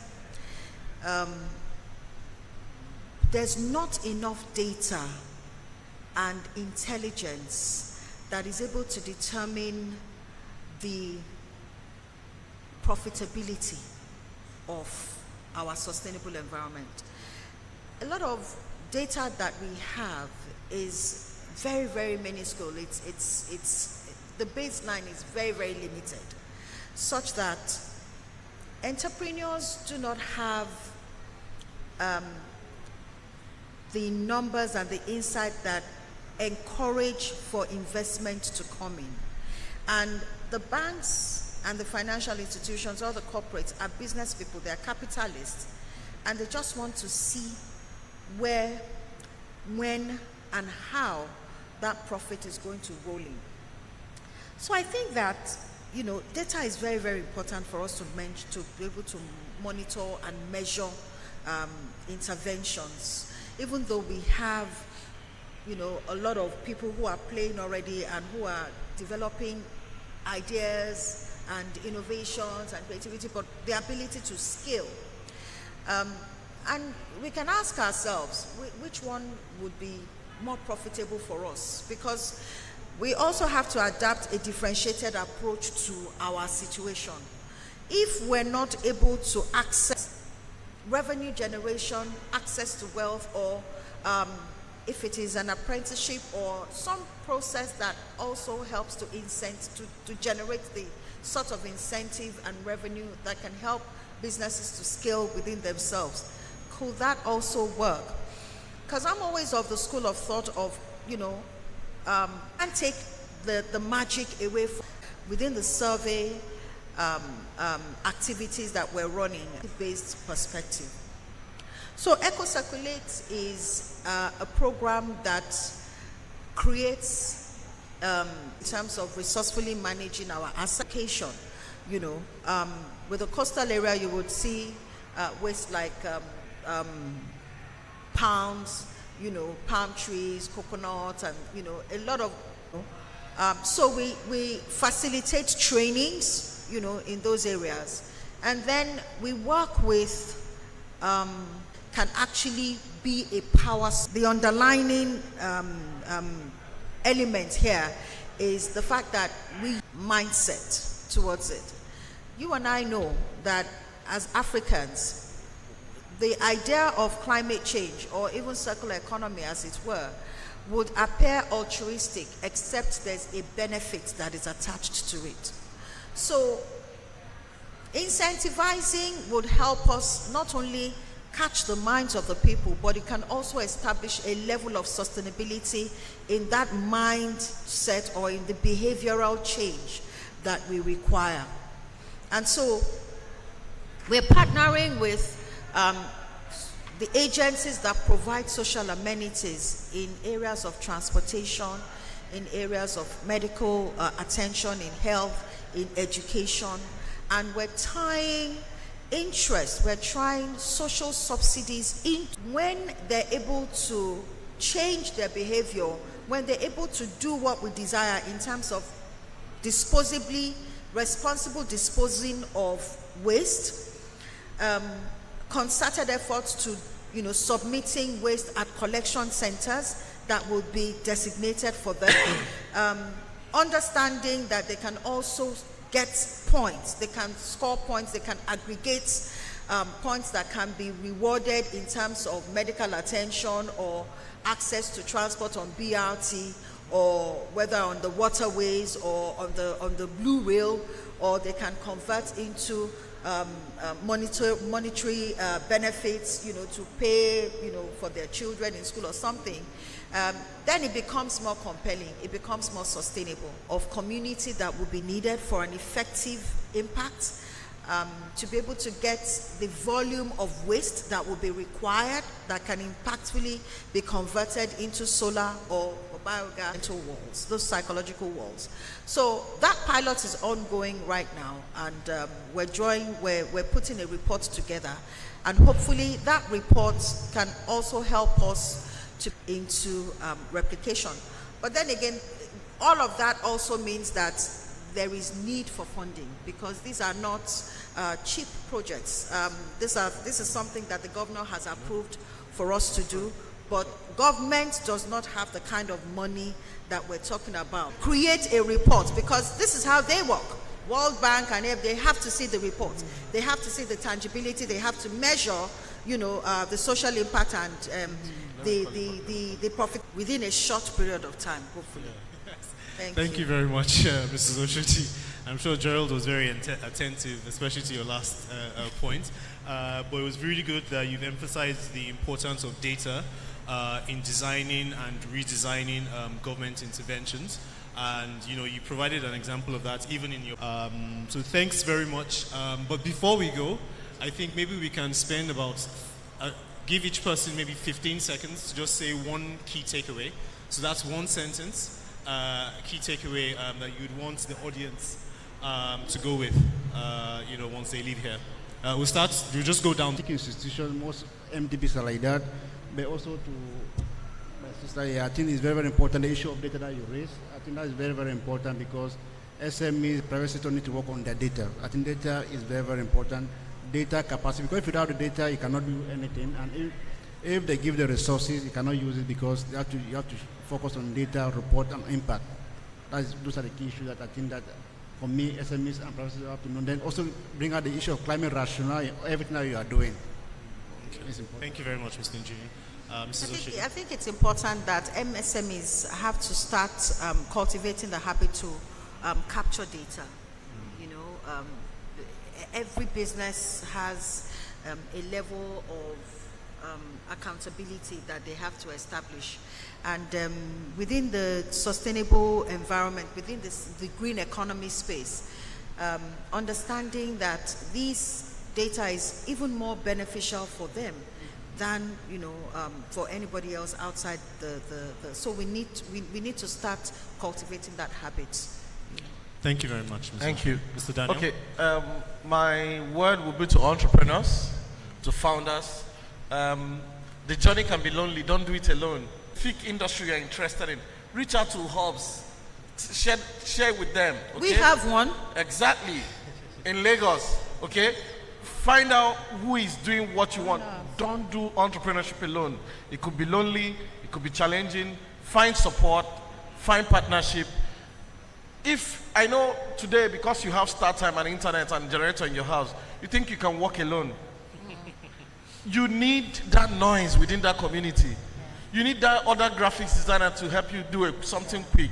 So find a community, be part of a community, and seek for opportunities and grow. Grow. Make sure you are growing. Don't stay where you are every time. Find a way and keep making impact, and I'm sure you will succeed. You will succeed. Thanks, Mr. Daniel. Mr. Latayo. Yes, so adaptation solution truly need support, but most importantly, young entrepreneurs need to be very much prepared for the support that comes to our solutions. So you're developing a network, like he was suggesting. You're developing a network. You're filling your knowledge gap. You have traction to show. You have data to present for you to be able to get all the supports that you would need within the ecosystem. That preparation is nothing compared to anything when it comes to winning in entrepreneurship. Thanks very much. Can we give the panelists a round of applause, please? So I think that last round was very useful. It emphasized the importance of keeping data, using data to grow your business, the importance of collaboration, and then the importance of preparing when that support comes. So I think that marks the end of this session. Thanks for joining, and I hope you found it. I'm sure you found it very useful. And then enjoy the rest of the conference. Thank you. Thank you.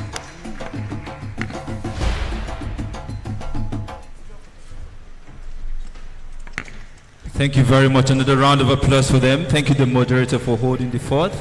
This was really an insightful panel session. Please, the group photograph, please. Our panelists, please, the group photograph. Thank you very much.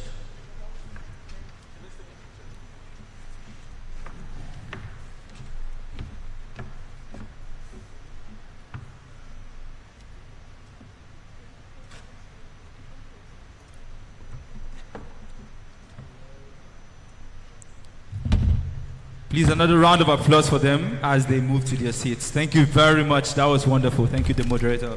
And at this juncture, I don't know if I'm sad to say that we have to close every panel, but it's been a wonderful one, starting from the first panel to the last one here. And we've had big names man this stage. We've had people of great repute giving us insights around climate action, innovation building, and supporting the ecosystem. And yeah, we've seen conversations around being deep on awareness around climate change, mitigation, adaptation, and supporting climate action innovation. We've talked about mobilization, we've talked about partnerships and collaborations. Just like our moderator had said, you can't do it alone, and you need people to build with you. You need a community. We've talked about market creation, which is also very important. If you're solving a problem, you have a product, you have a service, you need to create a market for yourself and solve and be the need, be the value that people need, okay? And then we've talked about safeguarding against climate change. Yes, climate change is real. It's no more news that we have climate change, but whatever is the news today is that all of us have to put hands together to fight the adverse effect of the climate change in our society. Thank you very much. A quick announcement. Please, a round of applause for the MC of the day. Thank you very much. And a quick announcement. We are going to conclude the proceedings of today's event here in the Founders Forum. So we are waiting for every other person to assemble here, and then we'll have the closing remark from the convener, the Executive Director for Climate Action Africa. Thank you very much. And while we sit around, I had asked a question. I want to ask a question before I close this. So if there was to be any green innovation that you would want to see in Nigeria or in Africa in particular, which will it be? Can anyone say something? A green innovation. Okay, is there any microphone? I have someone raising a hand at the back. Any microphone? Sound? All right, thank you very much. What's that one green innovation that you would want to see in Nigeria? Any mic there?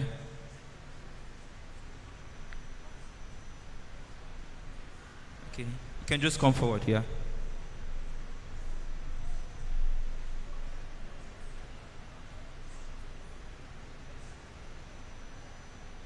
Good evening, everyone. My name is Olaolu Adejo. I'm a reviewer for climate change, and the innovation I would like to see in Nigeria is a solar-powered EV vehicle that can be charged using solar energy.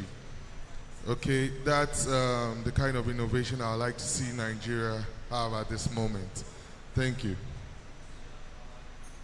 EV vehicle, electric vehicle. Please, a round of applause for him. A round of applause for him. Anyone wants to contribute? That's the last one. Any other person? All right, I'm very sure we want to see a lot of them. So thank you very much. And please, DJ, just give us some music while we wait for the closing remark. Thank you very much.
Hello. Please, a quick one. I've been informed that there is food for everyone at the first floor. So you just go there and help yourself. So the food will be at a very, very subsidized price. So you can go there and feed yourself. Thank you very much. First floor. Just go through this side.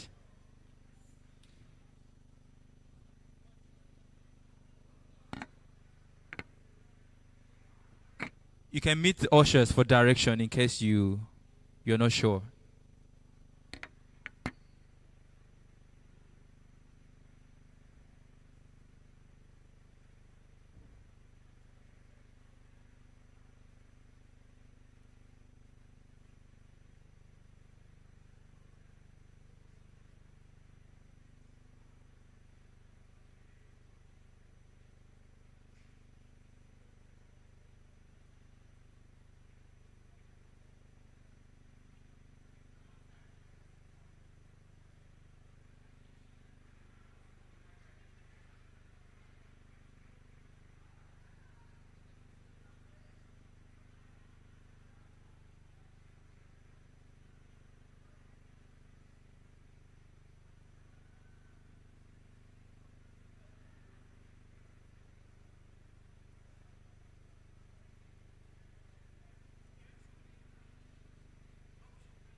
I read somewhere that King Sunny Ade had stated that he heard a piece of music and knew immediately that it was my sound.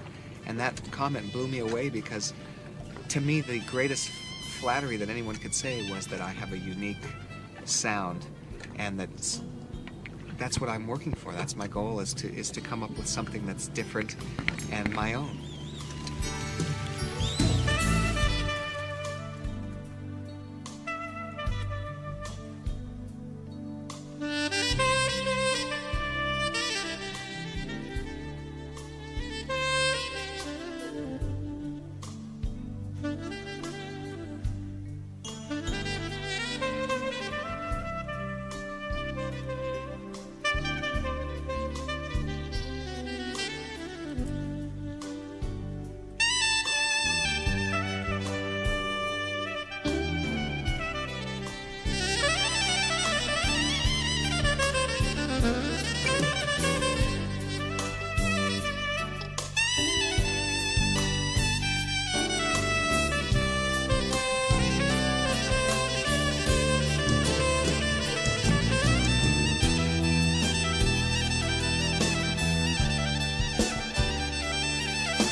Hello. Please, let's settle down. Let's settle down. Please, those at the walkways, kindly come inside for the closing remark. Thank you very much. Please kindly settle down. Let's have the closing remark.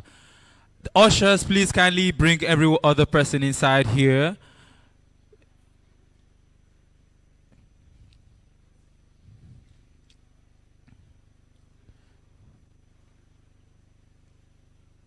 Please, if there are people at the walkways, kindly come inside the hall so we can close. Thank you very much.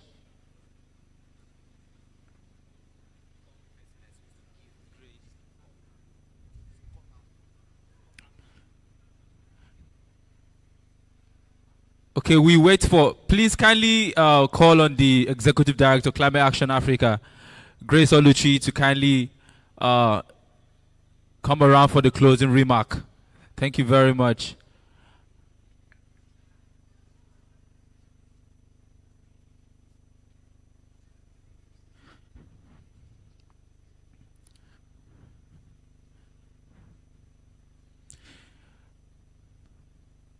Thank you, thank you. Please, a round of applause for her.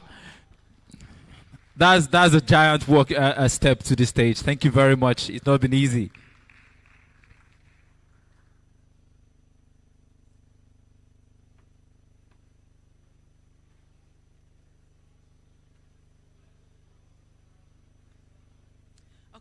Okay. Good evening. Good evening, everyone. Because we've had a long day, I would beg that you indulge me. I like to do this thing. I used to teach. So we're going to stand, and we'll be children for a minute before I give the speech they're expecting. Thank you.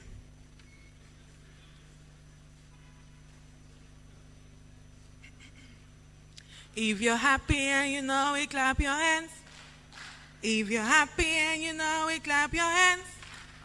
If you're happy and you know it, and you really want to show it. If you're happy and you know it, clap your hands. If you're happy, then you know it, stomp your feet. If you're happy and you know it, stomp your feet. We're not happy. I can do if we're sad and we know it, we can all sit down, but I guess, okay. Okay, thank you. I just want us to relax. It's been a long day. Thank you so much for indulging me.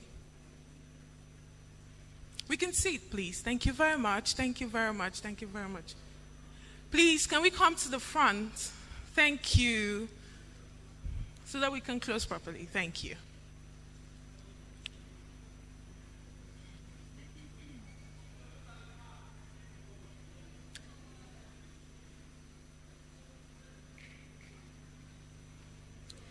In front.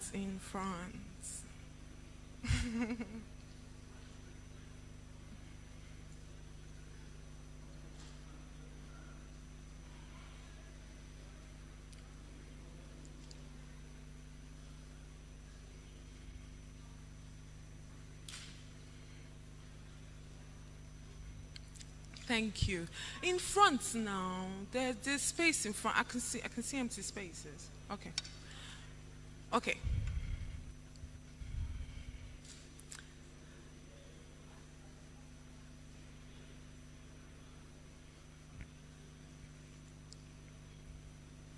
Thank you all so much for coming, for sitting here. It's 5 p.m., exactly 5 p.m.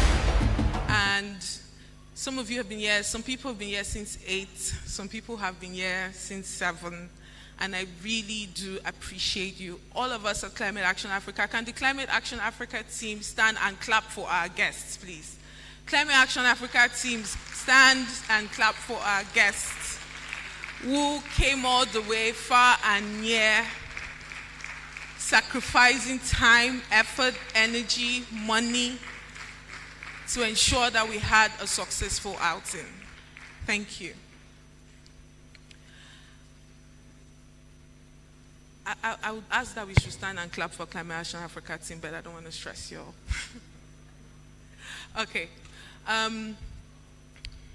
A lot has been said, and I tried to move around all the stages just to gather as much as I could gather. But something that was said in the end by Mr. Daniel stuck with me, which was community. We at Climate Action Africa, collaboration is in our blood, and community is why we exist. We are always so happy when people come together to support us. This event is the proof that when people come together as a community, we can really pass forward the message. We can really drive the change that we want to see. I would call names, but the list is really long, and I will murder some names, so you forgive me. But our volunteers, I really want to start with you. Thank you so much. Thank you so much. Our partners, I see our AFDB people seated there. They've been there since morning. Thank you so much, Mr. Gerald. Thank you so much. We really do appreciate you. I see women in energy. Thank you so much. Yes, thank you. And I said to a few people that Climate Action Africa is not an events company. We don't do events. So this has been, well, I'll look for another word later. We don't do events, but we did this because we knew it was important to make that message, to pass that message in terms of it is time for us to invest in climate action. We're trying to make the business case, not trying, there's a business case. We have to invest in the future that we want for Africa. In the morning, when Madam Helen was giving her remarks, she talked about that point where we have developmental issues and there's climate action, so which one do we address first? I'm not envious of anybody who works at government at this point in time because it's really hard to make those decisions. But then I think that we have a unique opportunity to show the world what development could have been like, because we'll do it right, without destroying everything around us, with preserving our communities. I want to thank people that were in the energy room just pushing that conversation on transition. I want to thank my people in Climate Connect for pushing policy and telling us how to make the money, and I've heard that it is in the preparation.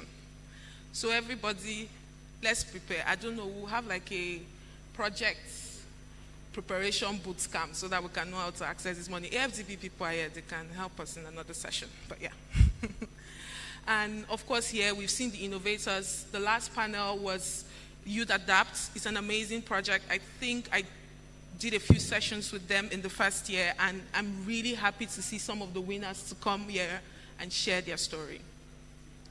As I said in the morning, 3 things that we want to reiterate is the launch of the Pan-African Green Economy Program, where we aim to support 5,000 innovators, and we're able to boldly make this statement just because we saw the numbers of people who applied for the deal room. Over 830 people filled the registration, and we're so happy to see the quality of innovations that come from across the continent. And conservation remains very important to us, which is why we're taking the tree planting initiative so seriously. And I know people say, why are we planting trees? I grew up in Bamenda. Who's ever been? Maybe one person or 2 people in this room have been to Bamenda. And though there are trees in Bamenda, the wrong type of trees have been planted, which is actually causing desertification because places are drying up. So when we talk about the need to plant 1 billion trees, it means we need to go into certain communities and change the type of trees that exist there. And finally, I'm looking for my people from PACA, Pan-African Climate Action Fund. I don't think I see David. Okay. But what they're doing is really ambitious and audacious, and we're saying that we want to support them. We want to ensure that that $20 million that they are launching goes to the right type of innovations. So again, thank you so much for coming. I love you all, and I really do appreciate you. Thank you.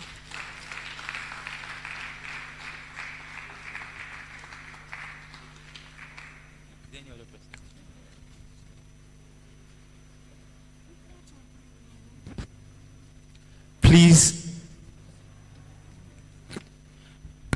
Another round of applause for the convener. Another round of applause. That's not enough. That's not enough. A resounding one. That's not enough.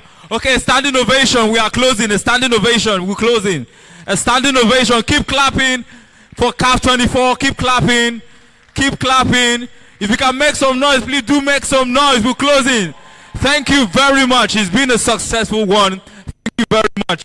CAAF24 has been officially declared closed. Thank you very much. It's been officially declared closed. Yes, announcement. So tomorrow, 20th, we are starting the tree planting initiative. So we're meeting at the Lekki Conservation Center at 10 a.m. Please, not here. Lekki Conservation Center. I think everybody here can find it. Yes? Yes. NCF. Nigeria Conservation Foundation. That's where we're going to be tomorrow, 10 a.m. Thank you.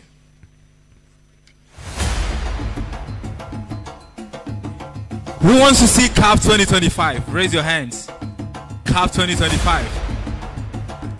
You're not sure? Make some noise. CAAF 2025. Yes, that's more like it.